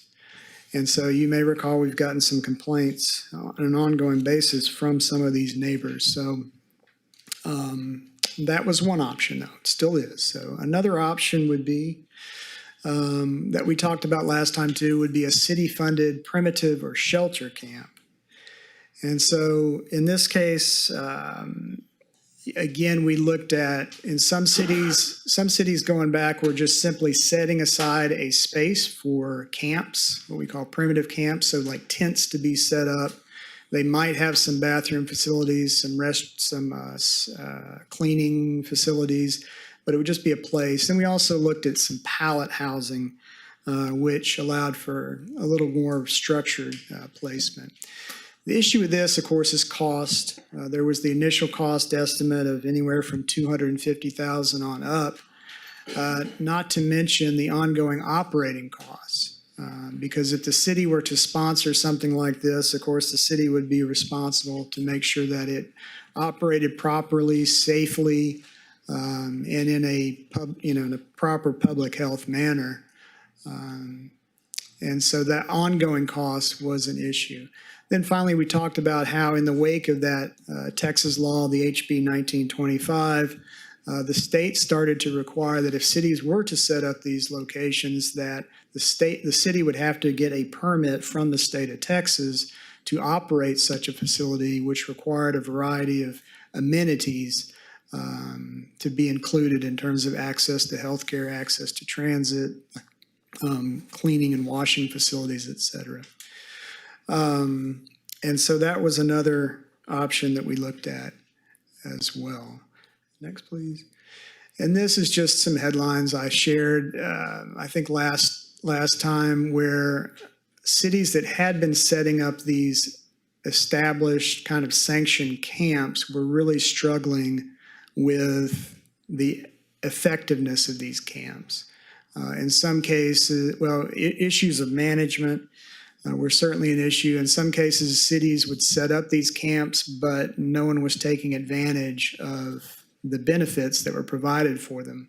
In fact, some cities, you'd have folks that didn't like the rules that were associated with these camps, so they would set up around the camps. So you had some cities that were setting up 1,000-foot buffers around the camps just because they were trying to manage those issues. Next. So another option we looked at, and again continue to look at today, would be a no camping ordinance. This option, again, when we last discussed a no camping ordinance, we were really in the midst of an outstanding case at the Supreme Court level. And so a lot of states and cities were holding off on a no camping ordinance, or at least enforcing one, until that decision was made, which was made about 6 weeks ago now. That was the City of Grants Pass, Oregon versus Johnson. And you may be aware of that case, that the City of Grants Pass, Oregon did prevail in that case. And it does now allow cities, especially in the 9th District, to move forward with trying to protect public health within their cities. And so many cities, and next slide, please, Tina. Again, just a couple of headlines where you see cities like San Francisco that have traditionally been much more liberal in these regards, as well as the state of California and other states and cities are now beginning to move forward with trying to address what seems to be a growing and complicated problem. So where it brings us back here today, again, after City of Grants Pass decision, is what should we do as the City of Beaumont? And so again, offering up these options, again, no action, develop some kind of camp, and then finally would be a no camping ordinance. I have handed out a draft ordinance before you. Just for consideration, obviously, we're not asking you to consider that or vote on it today. But the idea behind a no camping ordinance would be to essentially prohibit public camping, the definition of which is taken largely out of the state's definition of what camping is or a camp. The idea behind this ordinance would be to first and foremost put the onus of enforcement on the property owner to prohibit this from happening. This might be done through a no trespass warrant from the public property or from the property owner. If the property owner was endorsing the camping on their property, then they too could be subject to a violation. And again, the way we would handle this as staff is we would certainly notify the property owner in writing. We would also notify any occupants of the property in a variety of ways. That might include handing out flyers. A lot of cities put out signs 48 hours in advance to let folks know that camping is not allowed. And also we would ask our enforcement officers as well as our peace officers to inform the individuals of the availability of shelters. So the Salvation Army within our city has about 60 beds, 65 beds. Family Services has about 24 beds. In discussing the availability of those beds on a regular basis, Family Services is usually at about an 88% occupancy rate. And then in discussion with the Salvation Army, the feedback we've gotten from them is that their facilities are never full. So at this point, it seems like there is availability for these folks to go. So again, our enforcement officers as well as our peace officers would be asked to let those folks know that there are some facilities out there. Also, you noticed on today's agenda, we're still working with Legacy CDC to try to develop a non-congregate shelter, which could help out in this effort in the coming months and years. And then also, we have taken a tour, although while it's not in the city proper, the Dream Center is just south of our city limits, and that is a very impressive operation down there. And again, that would be an opportunity for us to refer folks to. So again, where we are today is just looking at those three options. And next steps would be for council to try to give us some guidance, some feedback, approve any needed ordinances in the near future, if that is the desire of the council, and then beginning implementation, including budget considerations for FY25. Councilman Turner? One of my concerns is I see we were presented with a draft of a possibility of a no camping ordinance, but one thing I've seen since I've been on council that's been pretty consistent is if property owners allow, camping to go on their properties. I just want some clarity on how that will work. I know you touched on it, but you can have somebody who has a property in the middle of a neighborhood and they allow it, it happens. And it's been that case sometimes in Beaumont. Yes, sir. And we know those exist right now today. And so the idea would be to give the property owner, because in some cases they don't even live in the city, give that property owner written notice, but then again, also the occupants, again, communicate with them, give them information on where they could go. We could put out signs, could pass out flyers that, enforcement or sweeps will begin soon. And then the next step would be, again, you could file on the owner in municipal court to address the issue. But I think the best thing to do in conjunction with that would be ongoing sweeps. So again, letting folks know, giving them ample notice that we would be coming in, and then abating those public health issues. Yeah, this ordinance addresses private property. Yes, sir, private and public. Councilman Neal? I'd be in favor of voting for this no camping ordinance next meeting, Mayor. Councilman Getz? So would I.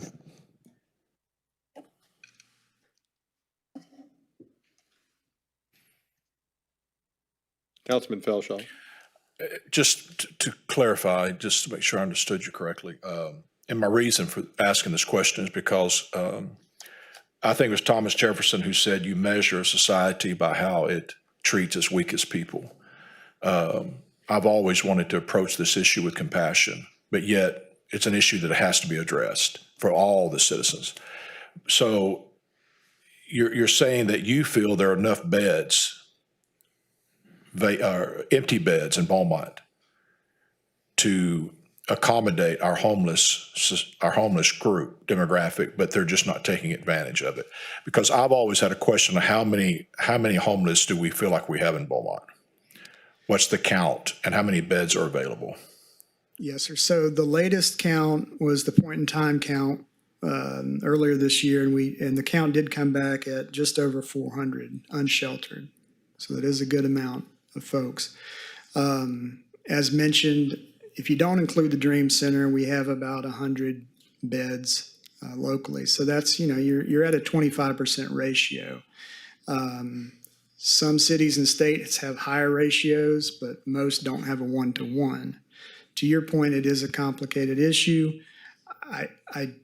We the city, through our CDBG funds that we get, I mentioned the home art money that we received, and are trying to get that out. We do participate in the Southeast Texas Homeless Coalition. We have a Mayor's Homeless Commission, as y'all know. It's a complicated issue, and so we try to help the nonprofits that are doing that good work to try to help. And that's my recommendation, is we continue to be aggressive in trying to find sources of funding to try to help those nonprofits. And we've done that for years, and we will continue to do that. I will say that Beaumont is at a disadvantage because we are, the Houstons of the world and the Austins and even some smaller cities in our state, they get direct funding for homeless, and we do not. We have to compete with about 200 other counties. So our funding is limited. But I always say, this ends up at the footsteps of cities, but cities do not really they're not in a good position to try to address this problem. I always think it is a state and federal issue. We just do not have the funding, but I do think that that's the best thing to do, is keep pursuing that funding and try to get that to our local nonprofits.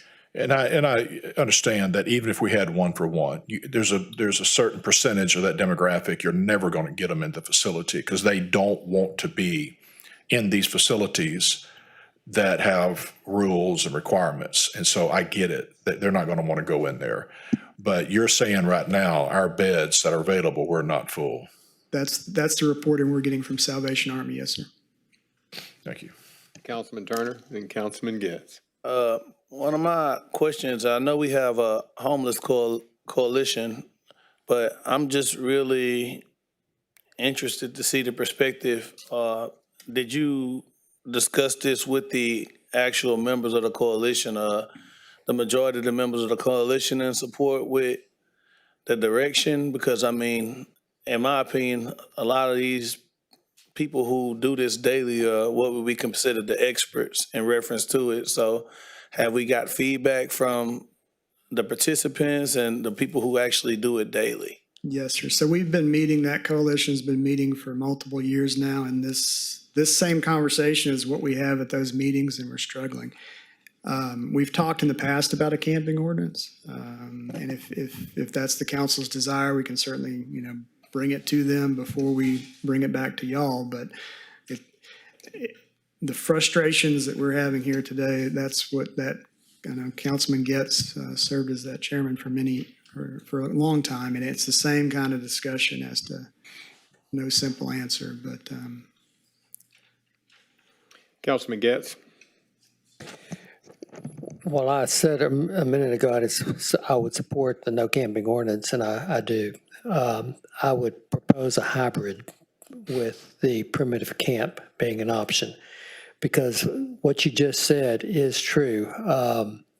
There are some that will not go to a shelter, and they are going to want to camp. So one alternative, I guess, is say, well, fine, you're just not going to do it in the city of Beaumont. That's certainly an option. Another option might be to allow some sort of primitive Boy Scout style camping on land that the city owns. Yes, there will be monetary outlay for that. Maybe there's some grant funding that can help offset some of that. But does the city own land that would be suitable for a primitive camp that is away from residential neighborhoods and business corridors? So when we looked at this about a year ago, we took, again, I mentioned it earlier, the state TDHCA, Texas Department of Housing and Community Affairs, as a result of HB 1925, has what's called a Homeless Individual Camping Plan, HIC. Basically, it as I mentioned, it's a permit that allows cities to operate such a camp as long as they get a permit and provide the certain amenities that are outlined in this. To answer your question, we did look at some possible sites, and we feel like there might be some possible sites. The concern, though, is the cost, not just the initial cost, which we did include in the budget this year to try to get that started, but it's the ongoing cost. Can you go back to the slide that showed that picture of a primitive camp that the city was operating? It was, keep going. There, something like that. Now, something like that is kind of what I'm envisioning. And, surprisingly, something like that's going to cost more than you might think it would. But, that is something that I would like to have us at least consider as part of this solution, because of the fact I know that some of the people will not go there, and we don't have enough beds for 400 people in our shelters. So if they do start taking advantage of it, if we enforce a no camping ban, they're going to, they're going to have to go somewhere, right? They're either, if they're told by a police officer, you can't camp here. I know it's private property and the guy said you could, but I'm telling you, you can't because the city council's saying you can't. And their question will be, okay, where am I supposed to go? Well, the answer is going to be either to a shelter or outside the city of Beaumont, or if we implement a primitive camping facility like this, that would be a third alternative. I would not want the city to have to be in a position to operate something like this, although a 24/7 presence would be required. This is where it would be necessary for some of these nonprofits that are very involved in the homeless community to step up, and some have said they would, to be willing to operate a primitive campsite like that. And I guess my question is, since you're looking for direction, is there an appetite from anybody else on council to explore this? And if not, we just go with the flat out no camping ordinance, and that's where we are. Councilman Felshaw? I don't like this question, but as a council, we always have to ask it. But I'm assuming I would love to have a facility like this or an opportunity like this to help our homeless community. But I'm assuming with the expense of the cost, there's exposure to liability. City Attorney? Amen. I can tell with a smile on your face. So with any venture, there's going to be a level of liability. In this particular instance, you would not be acting essentially, you wouldn't be afforded all of your protections that the city government usually has, if that makes sense. So once you create this facility, there are some restrictions the state of Texas imposed that we would have to do: access to transit, access to healthcare and amenities. We would have to ensure that. But also, essentially, we are responsible for the safety of the individuals inside the camp. So we would need to provide some type of law enforcement? You would need to provide some type of security and protection, yes. Similar to when we establish shelters during the storm, we are responsible for those individuals that are in our shelter. We're responsible for their safety. We're responsible for their care. There will be no different in this situation. Well, I'm saying no difference. In this situation, obviously they can come and go and egress, but we will be responsible for their safety, and we would have to make sure that that was provided. Well, there's ways around that. No, the Because state of if Texas you does con- require if you- security. If you contract with a nonprofit and pass that responsibility on to the nonprofit that is operating the site to provide some level of protection, then that becomes incumbent upon the nonprofit that's doing it. You know, Are they still going to sue the city? The answer is yes. sure, they're going to sue the city, Are but we then going to spend some money to get out of it? Probably so. Will insurances be involved and attached? Absolutely. The question wasn't about whether or not we would be completely isolated. Would we be exposed? So the short answer to a very long, drawn-out legal conclusion would be yes. the easiest answer is to not do it. And my question was, is there any just have no camping anywhere in the city? So But my question is there an appetite from anybody on council to look at option number 2? And if there's not, it doesn't hurt my feelings. I mean, I just want to know. But I guess I want to be fair to Councilman Felshaw on that question, and I don't think that he was asking whether to say not to do it. I think that there are some templates in some cities who've been successful in having what they consider alternative camping, alternative shelter sites in the structure. What it really comes down to is how much money do you want to spend? Well, and that goes back to just needing information, because it's calculated risk is what we're talking about. The exposure, you want to mitigate it the best you can, limit it the best you can, then you make your decision if you want to do it or not. But I just think this council needs to be fully aware of what we're looking at and that exposure that this will bring. Because as I said, I've always wanted to approach this issue with compassion, but yet having a responsibility to all the citizens and to the city itself to protect it from any financial exposure to some major lawsuit. So- It's Operating costs, and AT&T Boone can jump in, but we've researched this ad nauseam. But the city of Houston has a Housing First initiative, and at the lowest time in inflation, they were averaging $1 million plus to operate that. And so their Housing First doesn't have any screening processes. If you are homeless and you need a place to stay, they put you in their process, and they put you in housing. If you're able to work, they help you find work. If you're not, and they don't, they help you find your benefits. But they have approximately 4 or 5 full-time staff members, and the rest are kind of contracted. They have these contract services through their nonprofit agencies.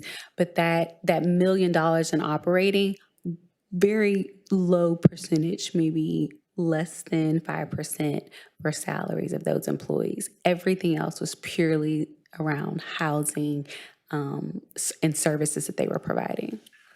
Mr. Boone, maybe did I pick up on that your feeling is that this type of an issue in our community really needs to fall on the shoulders primarily of nonprofits, that the government really, We're not good at it. we're not geared up for this, or We're not good at it, and to the city attorney's point, to get a little better at it, like the Houston, which has been held out as kind of a good example, although you can go through downtown Houston and see it's not perfect, right, today.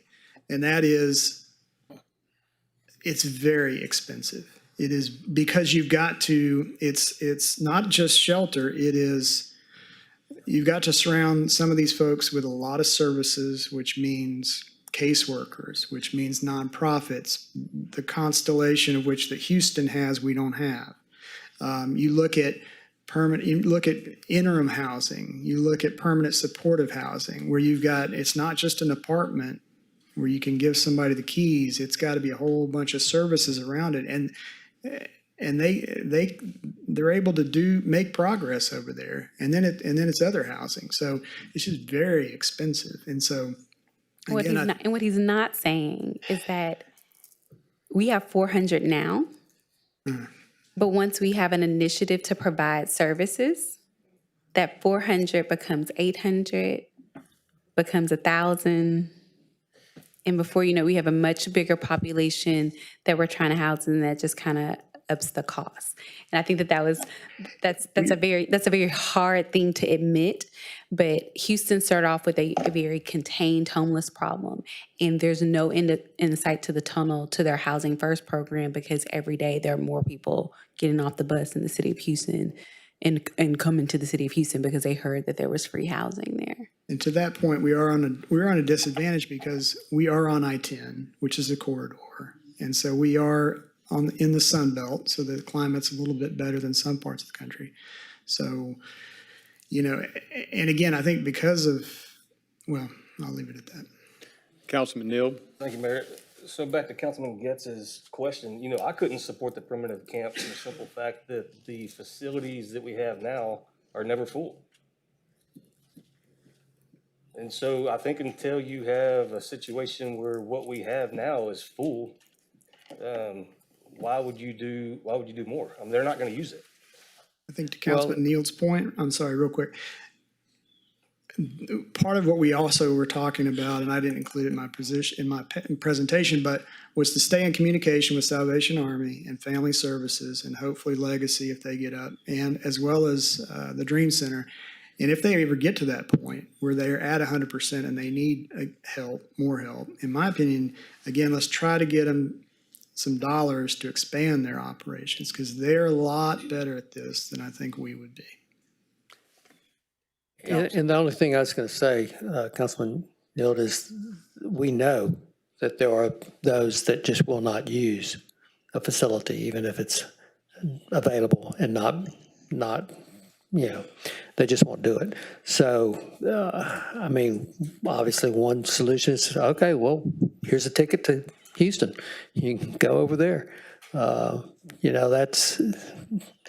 Heck, that's the way they used to do it. We'd just buy them a ticket and they'd be sent out.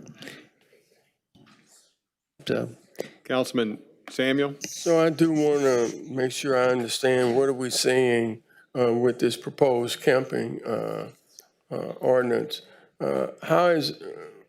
What do we expect to happen to areas like off of Cable and off of Concord, where some of these vacant lots are becoming camps? What's happening there? How are they going to be prohibited, moved? Where they're going is one issue.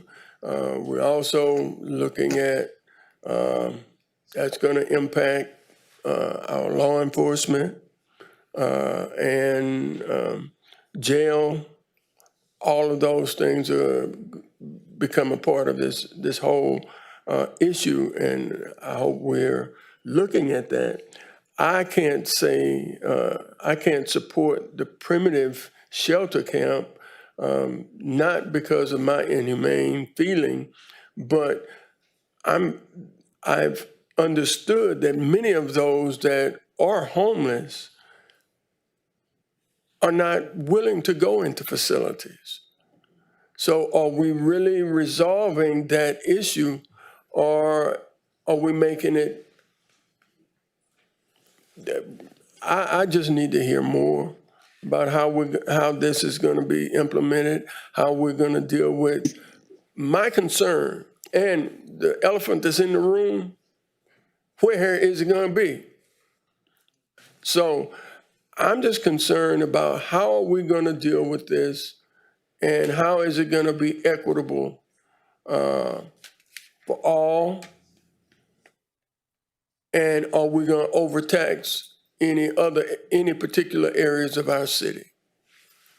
And just from having been a part of the U.S. Conference of Mayors and gotten to be in several discussions and online discussions, my concern is what we're seeing here isn't a true reflection of what these primitive camps look like, because first of all, there's going to be 3 primitive camps, because you have to be able to exclude any sexual offenders from any camp, and then you have to exclude children from camp. So you're looking at 3 different camps at a minimum. And from the conversations that I've had, I have yet to have a single conversation with a mayor from across this country that recommends primitive camps, that they haven't had success, and the cost and liability from bed bugs to everything else has been significant. And it is an ongoing problem. And again, not even getting them full. It's not, capacity hadn't been an issue because you still have to have rules like the Salvation Army or others that when people are coming into these camps to keep people safe, because you are assuming to be providing protection to the people that are in these camps. So what we're coming up with is this is an extremely difficult issue, but I would sure hate for the city to commit to spending a lot of taxpayer funds that we don't have on something that we can show no evidence of being successful anywhere in this country.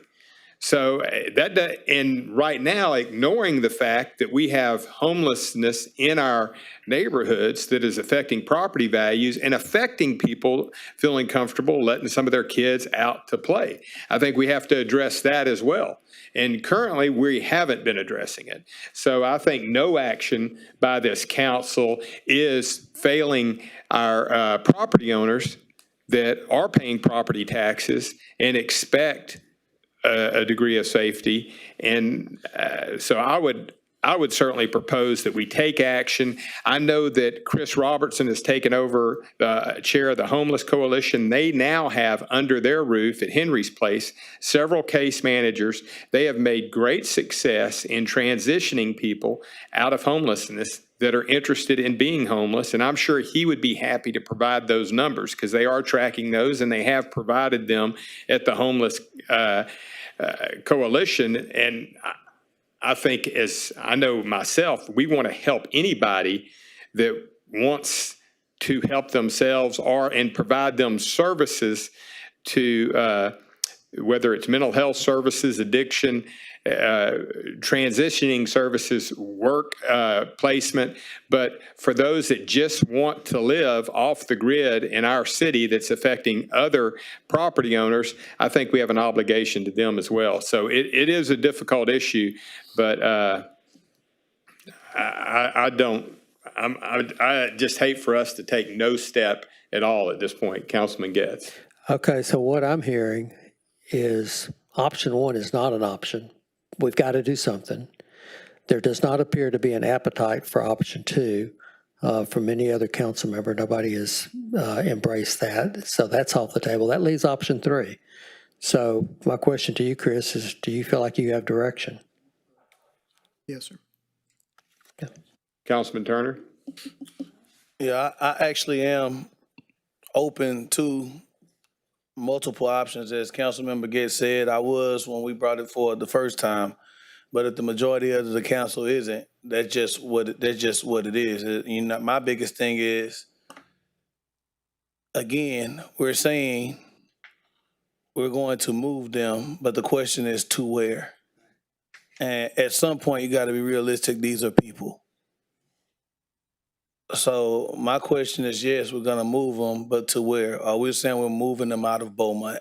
Let's just be transparent, not beat around it, because clearly we're saying they have to move, but where are we moving them to? And again, I think some will go to the Salvation Army. Some may move on. Some may go to the Dream Center. Again, we haven't talked about it much here today, but we all know that the reason they got into this situation, you know, some of them are down on their luck, but the majority are substance abuse, mental issues, and those are obviously very difficult issues to solve, which the cities are not in good positions to solve. And that's why I go back to, if we focus on the public health aspect, and if we focus on, again, trying to look for additional resources for those nonprofits, because I think that's where the hope is in those nonprofits, because we don't do that kind of stuff well. We're just not set up for it. But in the successes I've seen is their nonprofits, and dare I say the faith-based nonprofits seem to have the best success rate trying to solve a very difficult issue. Yeah, Christian, I know it's a tough conversation, but sometimes you got to have the tough ones. We have allocated funding, and this funding was there last year, and now it's there again this year. City, our population hasn't grown in over 30 years. Let's just talk about it. Inflation is going up. salaries are going up, but the revenue in the city of Beaumont isn't going up, and the council wants to have a healthy fund balance. We're at a time where it's time that we really got to make tough decisions. So this money that we've been having allocated has been sitting.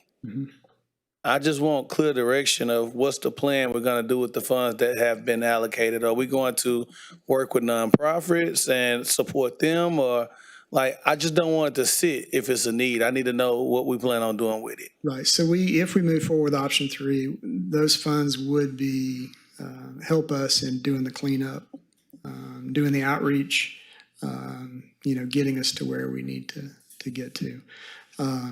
In terms of basically the ordinance. Again, I think for funding the nonprofits, that comes through federal and state money. And again, we'll pursue that. I don't even know if it's possible to use general fund to help some of those nonprofits, but something we could look at. But right now, the immediate purpose would be to enforce that ordinance if approved. Councilman Felshaw. Boone, you alluded to it. And here it says cost to hire a contractor for abatement. But you alluded to the 4 different categories of homeless, one on being psychotic. And so you may not be able to answer this, but what happens when we go out to a site to remove people and they're psychotic? Does law enforcement get involved at that point? So police department is here. I think Chief Ognacek and I think they are So here you fix to pass the ball to them? In terms of the detail, yeah. I mean, because this is an uncomfortable conversation, and I get it, but as I agree with Councilman Turner, when we do these things, we got to remember these are human beings and be compassionate, but yet I do agree we have to take action, but we have to do it in a compassionate way. But I'm just wondering, what do you do when you go out to a site and you give them a warning, and here comes the man. He's got all the answers. So how do we deal with a person that's either psychotic or has an addiction, and what do we do with the person then at that point? So I think the important thing is that we would have to handle that like we would any other call where we ran across a mental health issue. We would want to get mental health certified officers involved, find out what the issue is, and then see if we can direct them for some help that way. If we're going to be enforcing a Class C ordinance, you have to understand that most likely scenario would just be a ticket would be issued. So if we made an arrest, we take them to jail, they're going to get booked right back out. We're still on the hook for the fee for that day for jail. They're just not going to keep them on that. So, but I'm sorry, back to your question about the mental health issue, we would handle it like we would any other call where we run across. But we know the ticket is useless. Yes, sir. A warrant will be issued, and then they'll go to jail and get right back out. But they're going to tear the ticket up. They're not going to pay it. Right. Why would they? But I think the important thing to remember is that's been pointed out in all this is that they're cleaning up the camps. So the people won't have the stuff that they had.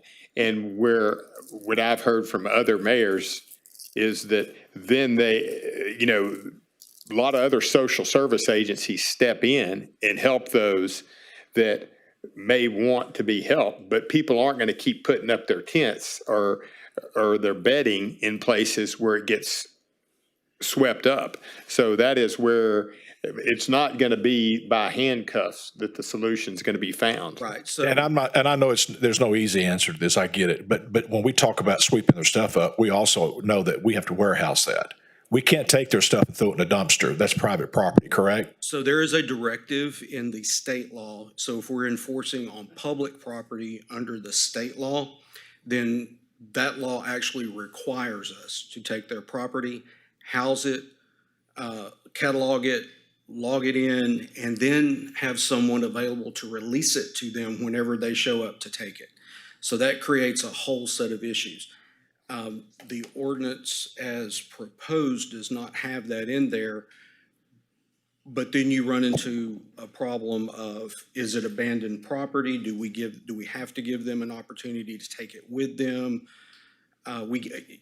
short answer is no, we should not be just taking people's stuff and throwing it away. Well, I guess part of my reason for all this wanting to be said is for the community to understand that people say, well, just fix the homeless problem. It's not that easy of a fix because these individuals are still have constitutional rights as citizens of the country.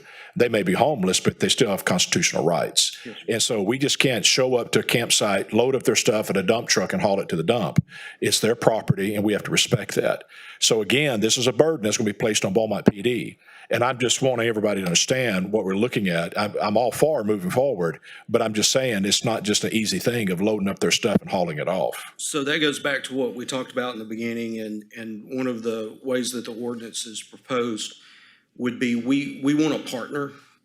In other words, law enforcement can't always be the lead on this. We cannot arrest our way out of this problem. If we could, it wouldn't be a problem anymore, anywhere. So, we want to make sure that we get the right services involved. Another thing about the ordinance is when you address the property on the private property ordinance, when you address the property owner, I think that's where we're going to get more mileage than actually having to deal with the individuals, because they're going to go somewhere. If we write them a ticket and they pick up their stuff, they're going to go, to the next camp. That's just the reality. Again, we can't arrest our way out of it, so we want to be good partners and involve other services wherever we can, get those involved. If it's mental health or social services, whatever, that's really kind of how we're going to have to address this, because going around and cleaning out a camp and just arresting people is not going to work. Yep. Councilman Turner. My question, Chief, was in your experience, you guys, I've seen it with my own eyes underneath the freeways and the underpasses.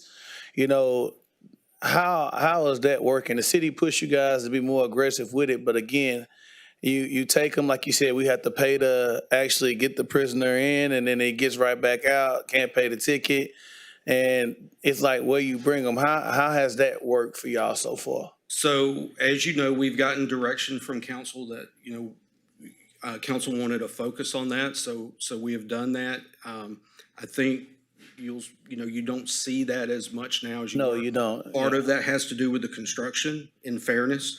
Part of it, though, has to do with police, and it's not necessarily enforcement. It's a matter of spending the time to get out and talk to them and try to get them to move on.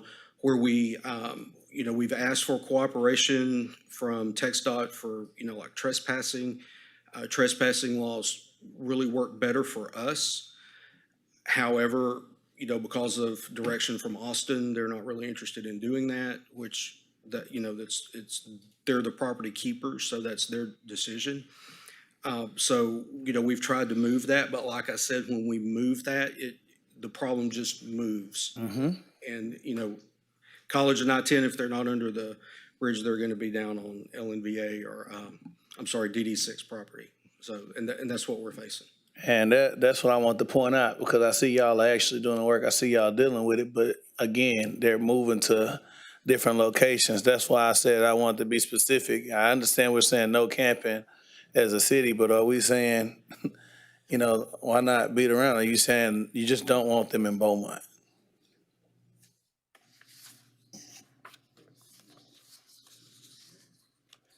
It's a complicated problem, and it does puts law enforcement in a precarious position.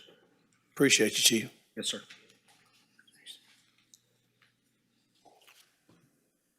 Councilman, does anybody else have any? So at this point, is there a consensus about? I agree with you, Mike. Options. Yeah. About moving forward with this, or are y'all wanting to look at others and what those others would be? Councilman Getz says option 3, which is the no camping ordinance. And that's what I'm understanding?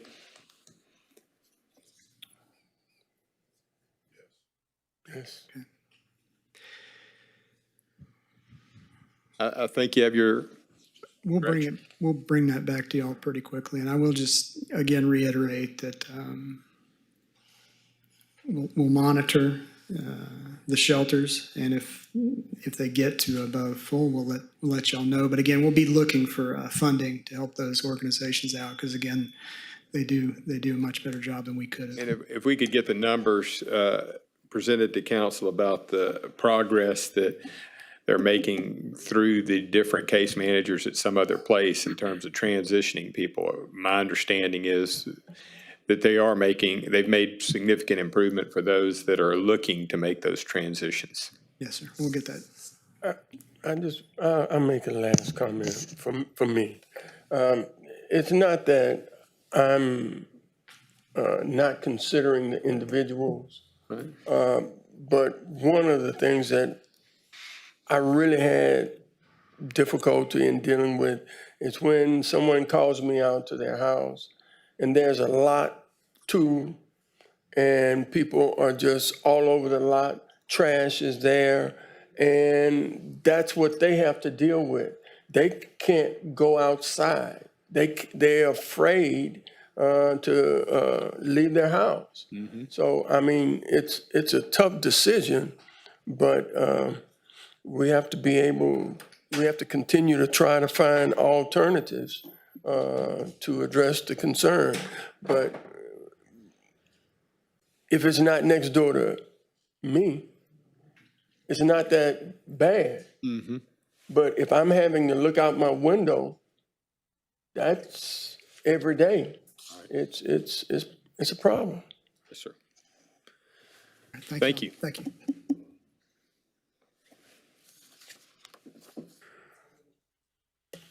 All right, now we're going to move to council member comments. Mayor, may I, on item 1 that was moved, now, with that item, I want to make sure there's an understanding why I asked that come up. And I did hear our city attorney, and I listened in that this is not a must that the state has to hear a request for an opinion. They may, but I understood our attorney in her professional opinion, that's not going to be something that will be done. With that, I began to try to think of other alternatives. And one, let me preface that by saying, I'm happy with the decision with Tim as our chief. I'm not looking for any way to go back, but one thing I've found, if individuals are not made aware of the law and truly understand it, then they will continue to treat it as they have in the past. I think our charter is very clear on how this situation should have transpired. And I do have a couple of questions. Madam Attorney, we have been codified as a municipality that operates under 143, is that correct? Yes. Correct, and that's been codified. Yes. And because of that, those are the rules that we are to follow, Yes. okay? Now, as I went back, is it the responsibility of the commission, the Civil Service Commission, to investigate alleged violations Alleged violations of what exactly? of 143? So no. So the commission serves two purposes. The first being to hear challenges and counter challenges for civil service promotional exams. And the second being if a civil service individual is disciplined or receives any type of adverse action and they want to challenge that, they have the option to challenge it through civil service. And lastly, the civil service does investigate complaints as it relates to the process. So any process involving civil service, which would be the promotional exam, the actions of the director, the civil service director, so on and so forth. Or any violations allegedly of the participants under civil service, Yes, those type of complaints would go to the they can commission, potentially go to the commission, yes. or it could go to district attorney, Yes. or there's one other, or to a state representative or a representative of the state could forward a concern like that. Is that correct? If I'm understanding your question correctly, yes. Okay.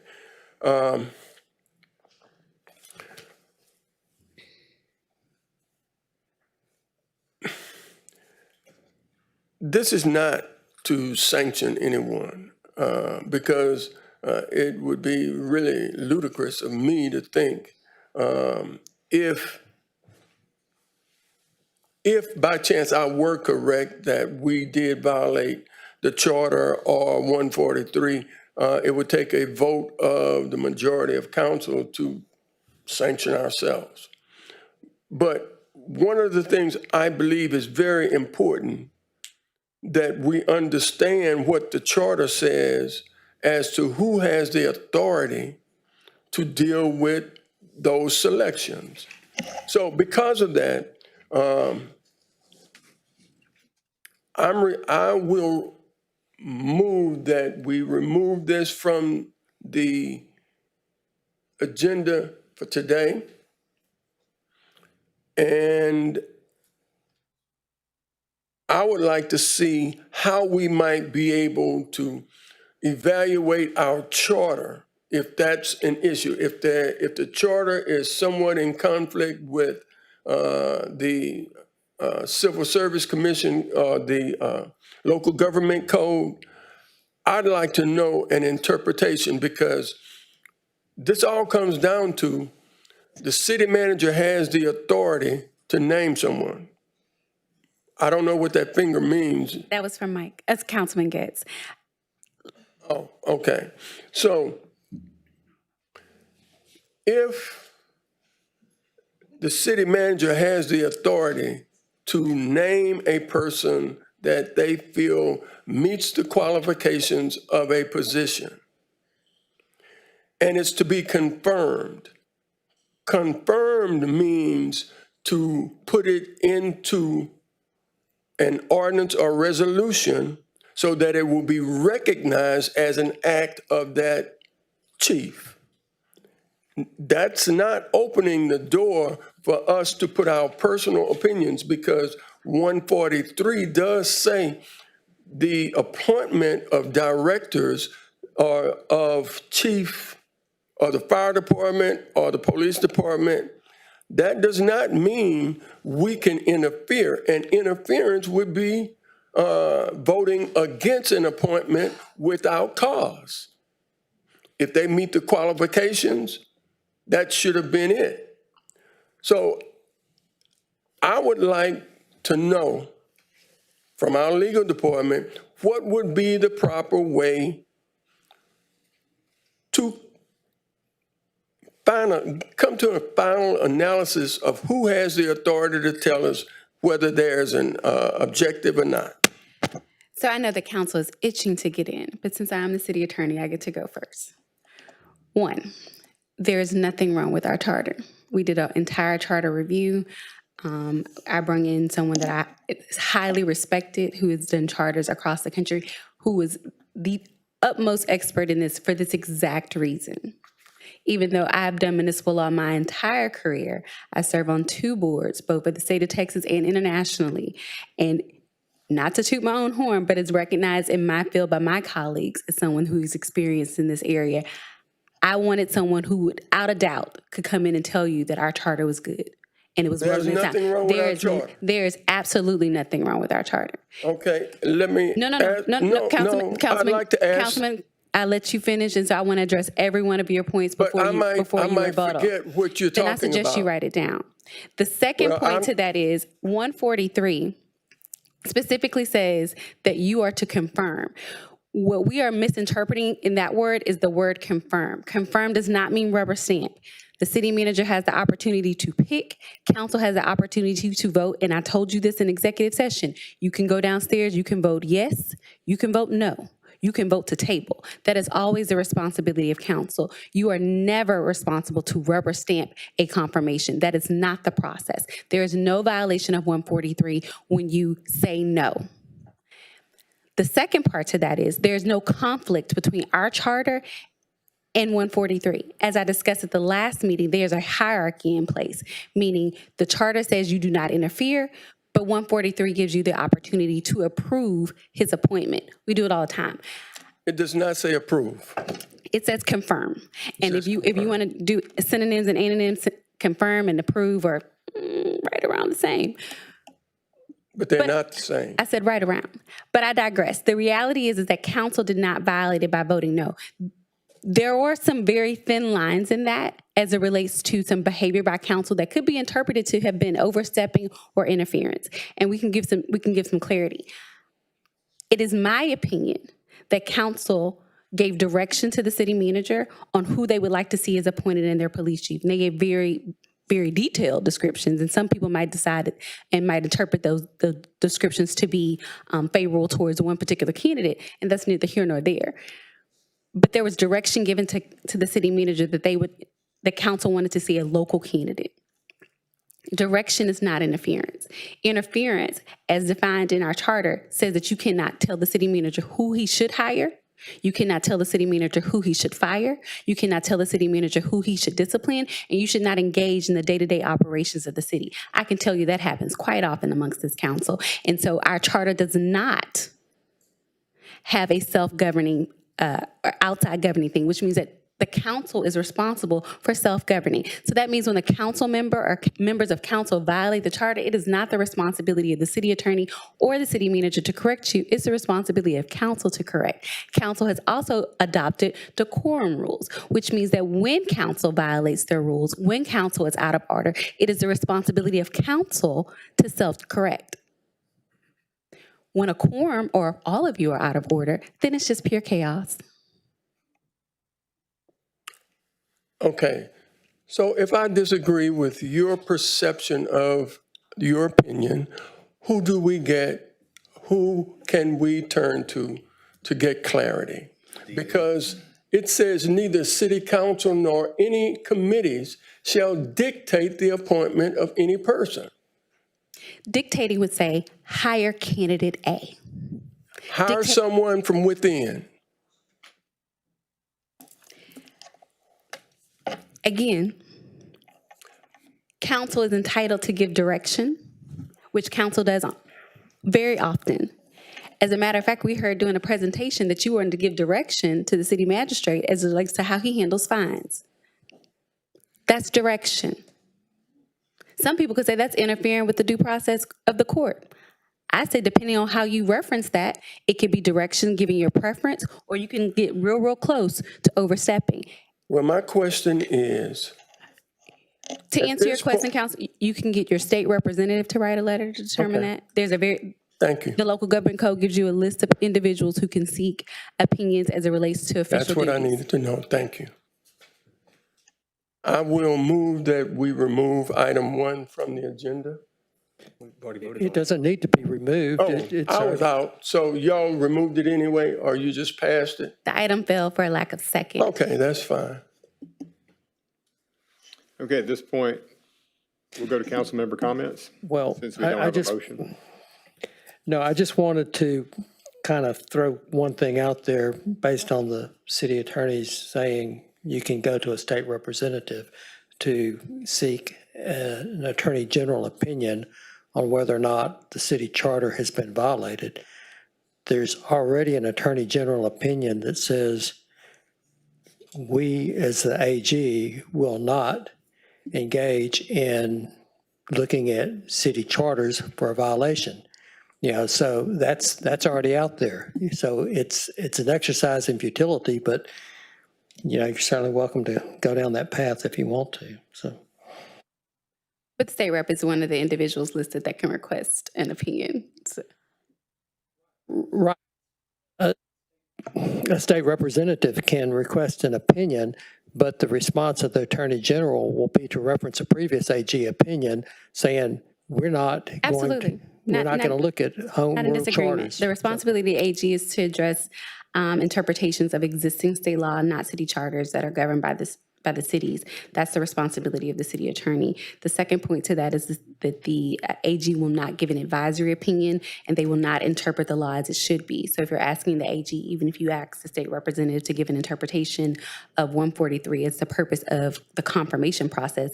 The AG will refuse to respond solely on the fact that they will not tell you what the law should be. They only tell you what the law is. Councilman Getz, we're in council member comments.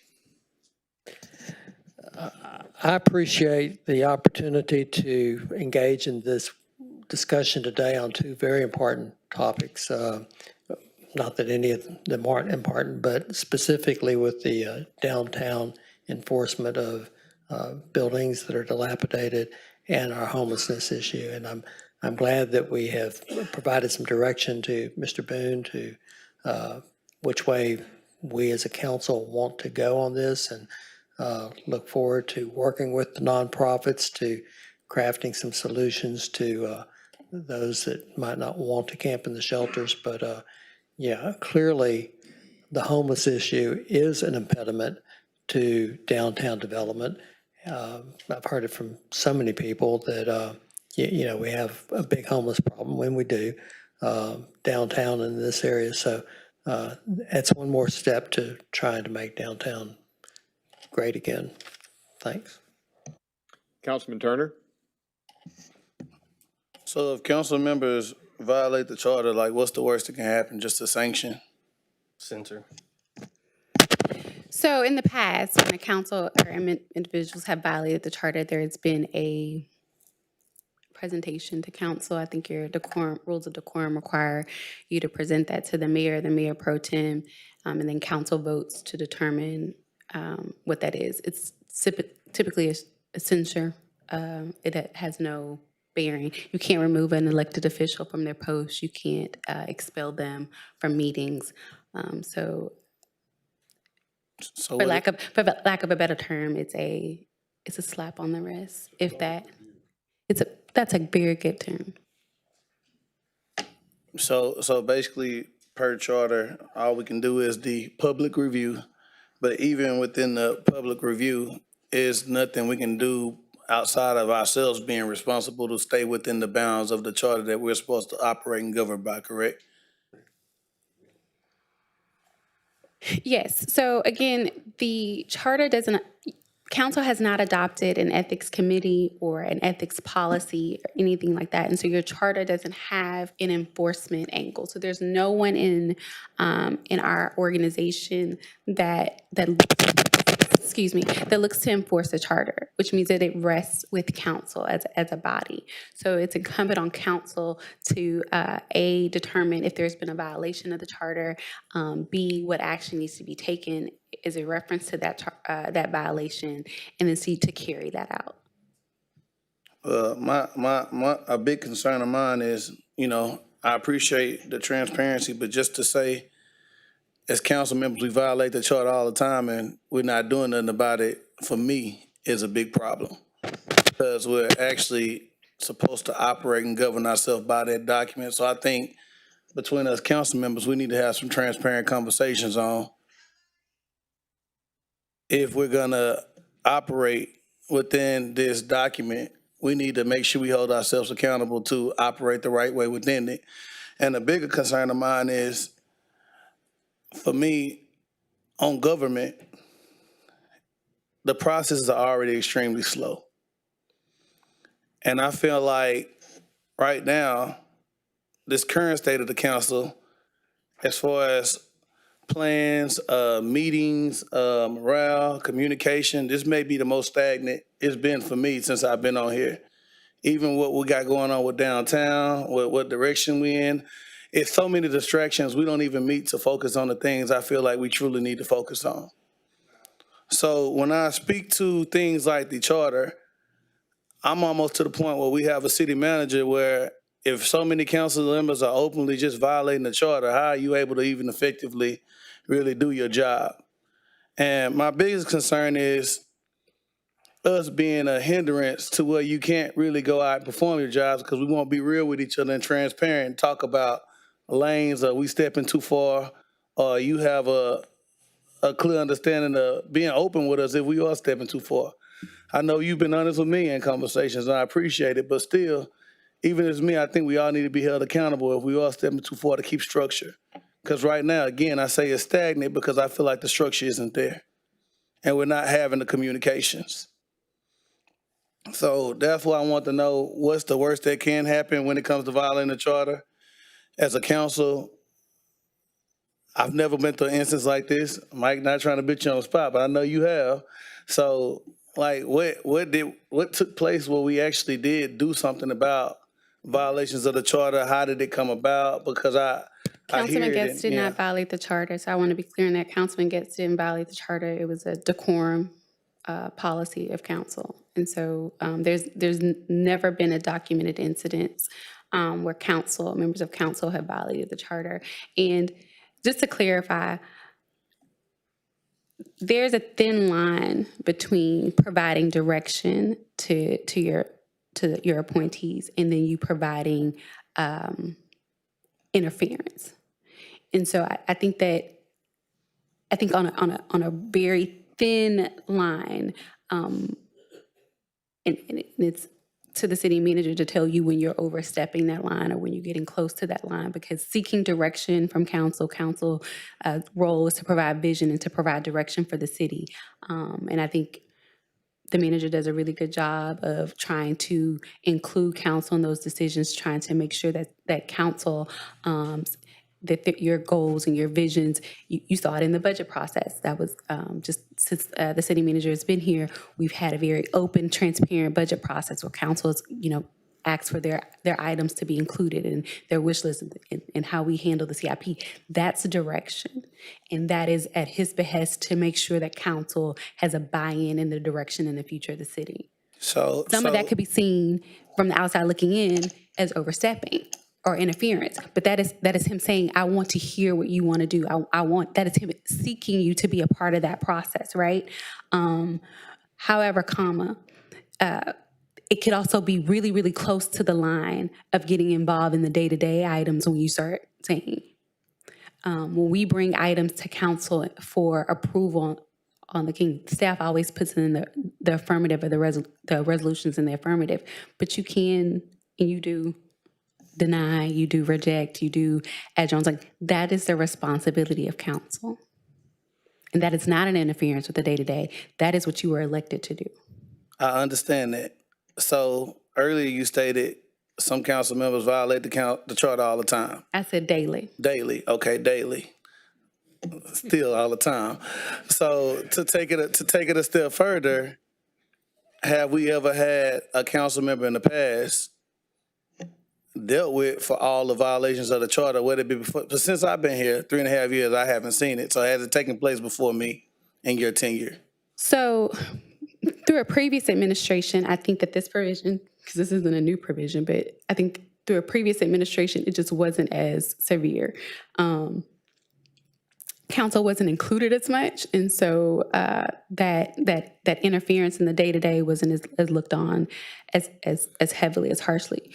Under this new administration, the city manager is taking great pains to explore with council the hierarchy in which he wants to go. Citizens, council, the people that report to you, i.e. myself, the city manager, the city clerk, the city magistrate, and then everybody else. And so he's asked and given very good direction to council is, you come to me when you have a problem with staff. Anybody who reports directly to me should go through me. I know council calls the chief of police. That's an employee of the city manager. I know council calls the fire chief. That's an employee of the city manager. I know council calls the water utilities director. And we can go on and on throughout the list. That happens. That is an interference with the day-to-day. Right here, or whoever it is, I don't hesitate to do that. But will that stop you? Maybe not. Maybe. but I'm going to protect the ability and the authority of the city manager. That's what we do as city managers. Our ethics clause is to do that. So you have to govern yourselves. Councils, like Sheree said, city attorneys and city managers don't govern councils. Councils govern councils. And so you have to, whatever you do and things are not right, or you're breaking a rule or law, it's up to you to address it. It's not up to us to address it. I'll make you aware of it, but it's up to you to address it, for sure. And Sheree said it's a thin line, but it ain't no thin line. It's way over the line. So, and when that happens, I will tell you, and it happens, but it's it's in the, I can read you the chapter if you want me to. I understand it. Okay. But you can, because again, this is a conversation that really is overdue and needs to be had. So I do understand. Yeah, so I again, you got to govern yourself. When I think you're crossing that line, I tell you. How you receive it is up to you.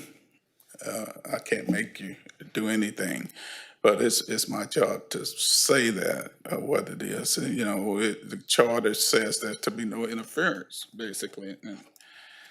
And you just drew me in on this because you had to, didn't you, AJ? Yeah. Page 11.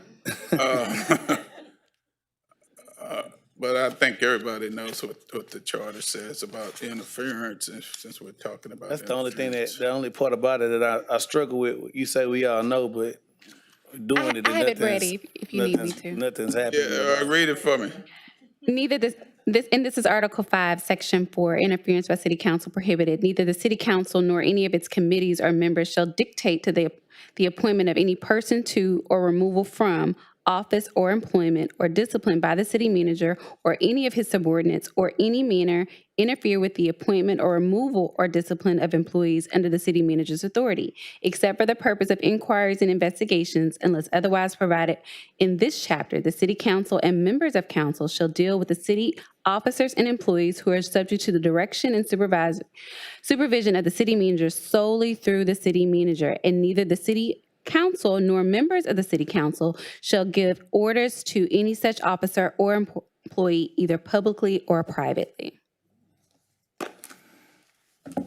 Again, my council's way over the line often, so Daily. yeah. Well, daily, often it's still I'm more a lot. diplomatic than Yeah. she is, so you rather deal with me.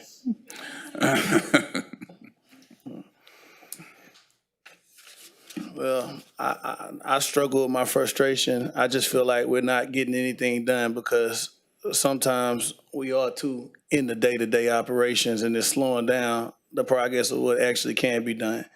And it's a different direction being pulled every day instead of really focusing on our strategic plan, hitting our goals and accomplishing what we need to accomplish, even meeting to talk about these things, special meetings outside of council. I just feel like we kind of been at a stuck, stagnant point, and it's just not really conducive for me. So the remedy for that, Councilman Turner, is for council to decide how it wants to handle that. Again, council itself is a self-governing body. And as Councilman Samuels mentioned, council would have to vote to censor itself as a whole for its infractions for interference. Or we can just start fresh and do better tomorrow. Councilman Phillips. And that's what I mean. Like our house is clearly divided, and we complain when we say it's division in the city, but we divided up here. And until we're able to really talk about that division and quit going around it, it won't change throughout the city. It's just a reflection of the current status of our city. Contrary to we want to admit it or not, that's just the reality. Councilman Philshaw. Well, I agree with Councilman Turner that the council has to govern itself with integrity. That's the only way this republic works. The freedom that we have in this country, it has been said, it only works if people do what's right. That's the only way it works. Otherwise, they abuse the freedom. In this process, I sought counsel in the process of the chief of police. I sought the counsel of our city attorney, and she told me what I did was right, that I'm responsible for the process to speak to it, and the city manager is responsible to speak to the person.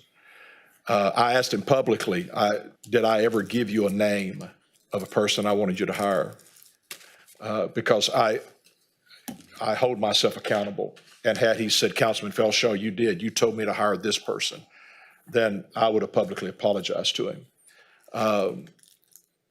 But I think one of the things we have to do is have faith in our system. And we have a city attorney who's qualified, and she's instructed us.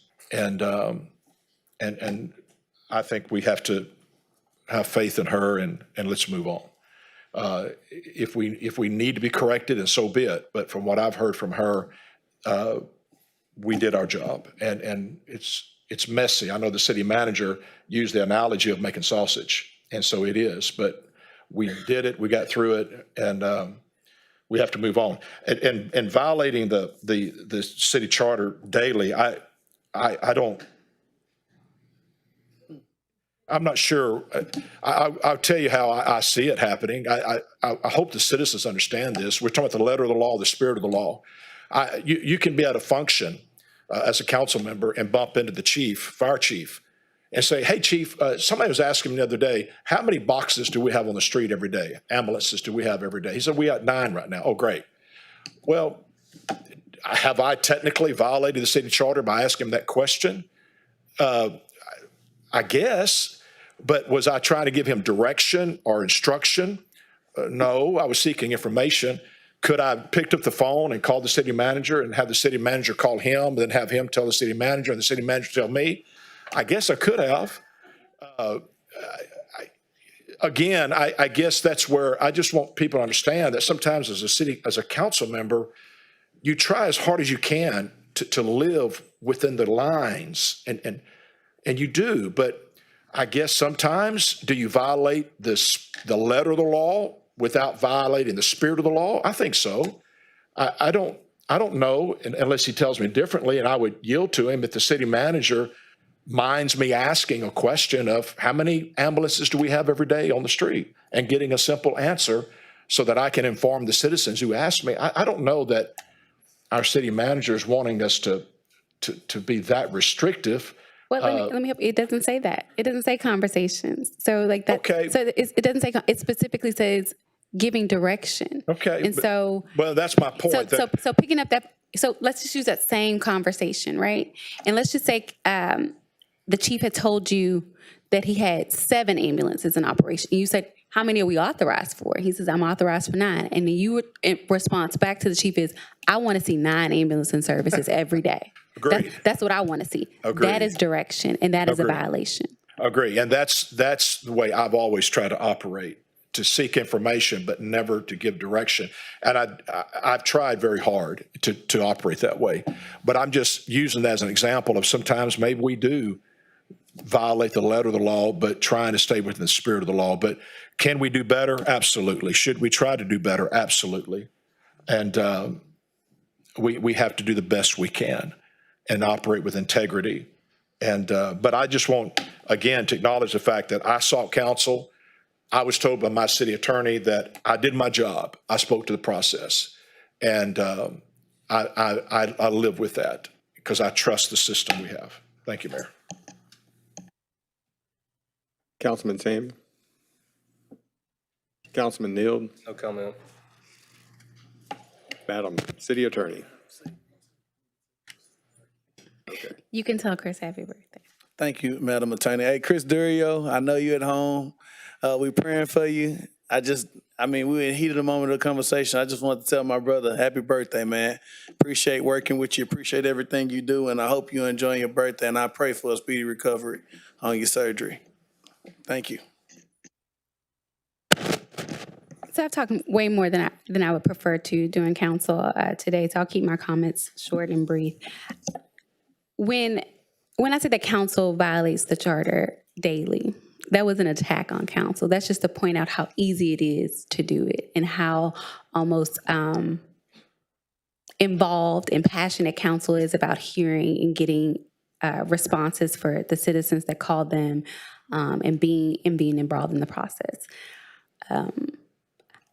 I think the manager would probably prefer that you communicated with him directly, because I believe that there's a very thin line between interference in the day-to-day operations and obtaining information from an employee of the city manager. But that's part of the process and the hierarchy. We again have an administration that has went through great lengths to provide counsel and the citizens with a flow chart. This is who answers to who, and this is how we're going to run our city effectively. Council is at the top of that with only the citizens above them. And throughout my tenure as city attorney working with the city manager, there has always been an effort to include council in everything. There's always been an effort to be transparent. Even with the dealings of my office, council is welcome to ask about any case filings. I'm pointing to Councilman Getz because he and I talk very extensively about cases that are of interest to him and in interest of individuals in his ward. And I don't take offense to that. I don't take offense to council saying how they would like to see an outcome come out. And I don't think the city manager does either, as it relates to giving direction. I do believe that there were some comments that were probably disturbing that were made during one of the confirmation hearings that probably could have given an air of interference. But my job as a city attorney is to do what's in the best interest of the city first. And then secondly, to advise council the best way I can. And in doing so, to always keep the best interest of the city at heart when advising. So I don't think that it's necessary for us to point out the faults of council as it relates to the daily interference, right? I think the manager does a good job of privately correcting you. I don't think that there needs to be a public spectacle to censor the entire council every time someone picks up the phone to call a department director or to call an employee of the city. It's not necessary. It's not in the best interest of the city. I think Councilman Turner pointed out well that we have a lot of things that we need to do. There's a lot of projects, there's a lot of initiatives, there's a lot of things that requires council attention, and this just isn't one of them. The process of making sausage as it relates to picking our new police chief was painful, but I think we ended up with a very good choice for the citizens. I think Chief Okunchek is going to do an amazing job. I think where we are now in our process of moving past that, it was a very heated discussion in our community. It was a very heated discussion amongst council. And I think that just goes to show like how important that position is to the city.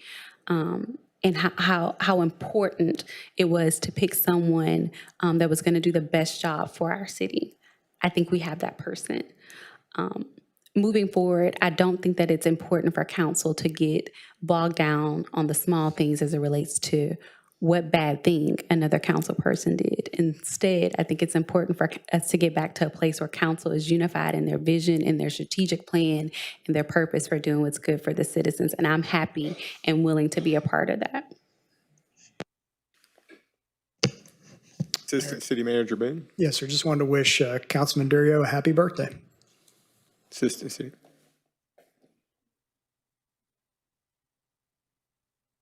Mr. City Manager. Okay. I had planned not to say anything, but there's been a lot said. It's about respect. I respect your position as an elected official totally, and my activities reflect that. I want to include you in everything I do as part of this process. But to ask for the same respect and respecting the position of the city manager, it's not the person, it's the position, no matter who's sitting in the chair. I ask you to do that. Having been president of the Texas City Managers Association, member of the International City Managers Association, I'm one that has to promote that way of looking at the position. If I don't do it, who will? Having been president of the Texas Association, for sure. So it's more about respect for it, because this is something that was passed by the citizens. When a vote by the citizens, they established the rules of this charter. I didn't do it. You didn't do it. The citizens voted the rules of that charter about interference.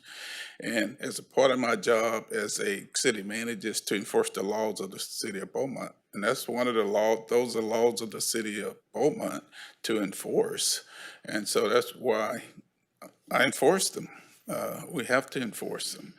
And so it's just not that it's something I want to do. I'd much rather not do that time because one of the most difficult things for a city manager, and when I put this in the email, those twice yearly emails where I talk about interference to y'all, it's one of the most difficult things a city manager got to do is talk to a council about that because you're my bosses. It's always difficult to talk to your boss about that subject in there. But I have to remind you at times, it's just something that you have to do and you have to send that message. You let me know when I'm not doing it. It's easily daily. That's daily. That's what's daily, right? I'm gonna get it from y'all. Nobody's bashful on this group, so I respect that and I honor that, and I go on. Just like the selection of the chief, I respected your decision. That's a council. That was a council. It was 4-3 vote, but whatever it is, that's the will of this council. Whether it's 4-3, 5-2, 6-1, 7-0. So my job was to carry out what you had said, and I didn't hesitate in coming back with something. I listened to you. I listened to all of the public out here, and we came back with something that was good for the city. So it has nothing to do with you. It has to do with the will of this council. And I think you stayed within your will as a council on this dais in that decision. I think you did. I think that within chapter 143 and the charter. Did I think you violated the charter in some other ways? Yes. But I think in dealing with that, I think you did, and I respect that decision. That's your ability for you to make. It's not for me to make. So you make that decision. I respect it, and we can go on. So again, this wasn't my agenda item. Let's be clear. But it gives us all an opportunity to talk about something that we probably should have talked about more. And I thank all of you for your comments and feedback. But and I've never said don't talk to staff. I don't know where that came from. No, we encourage that communication. It's the giving the direction. That's a problem. Thanks. And happy birthday, Chris Durrell. Thank you, Mr. City Manager. Can I have a moment? Yes. I won't take long. Councilman Turner talked about governing ourselves. And so, and Madam Attorney spoke about a fresh start. We're going to start clean today. And so I'll do this. I'll say this. City Manager, it was brought to my attention that I'd done something publicly. And in doing that, it was a disrespect to you. And that is in the moment of discussion and items that at times I go directly to staff and ask them questions. And in doing that was showing disrespect to you.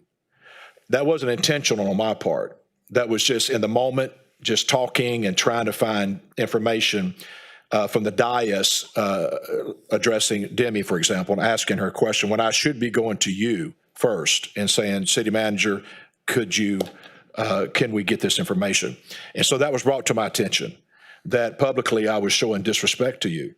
And so publicly I apologize. And I want you to know that I will in the future do my best to follow protocol and make sure that I show respect to your position and address you before I address the staff. Thank you.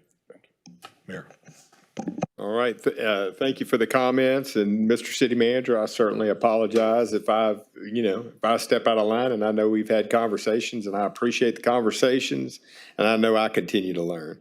And I want to thank staff for the downtown proactive code enforcement and hope that we can continue about every 3 meetings, getting an update with dates on theirs. And thank you for Assistant City Manager Boone for the work on the homeless ordinance. And I know that there will still be additional conversations, but hopefully we can be moving forward and trying to manage this rather than just not deal with it. And with that, and happy birthday, Councilman Durio. And with that, we are now recessed into executive session.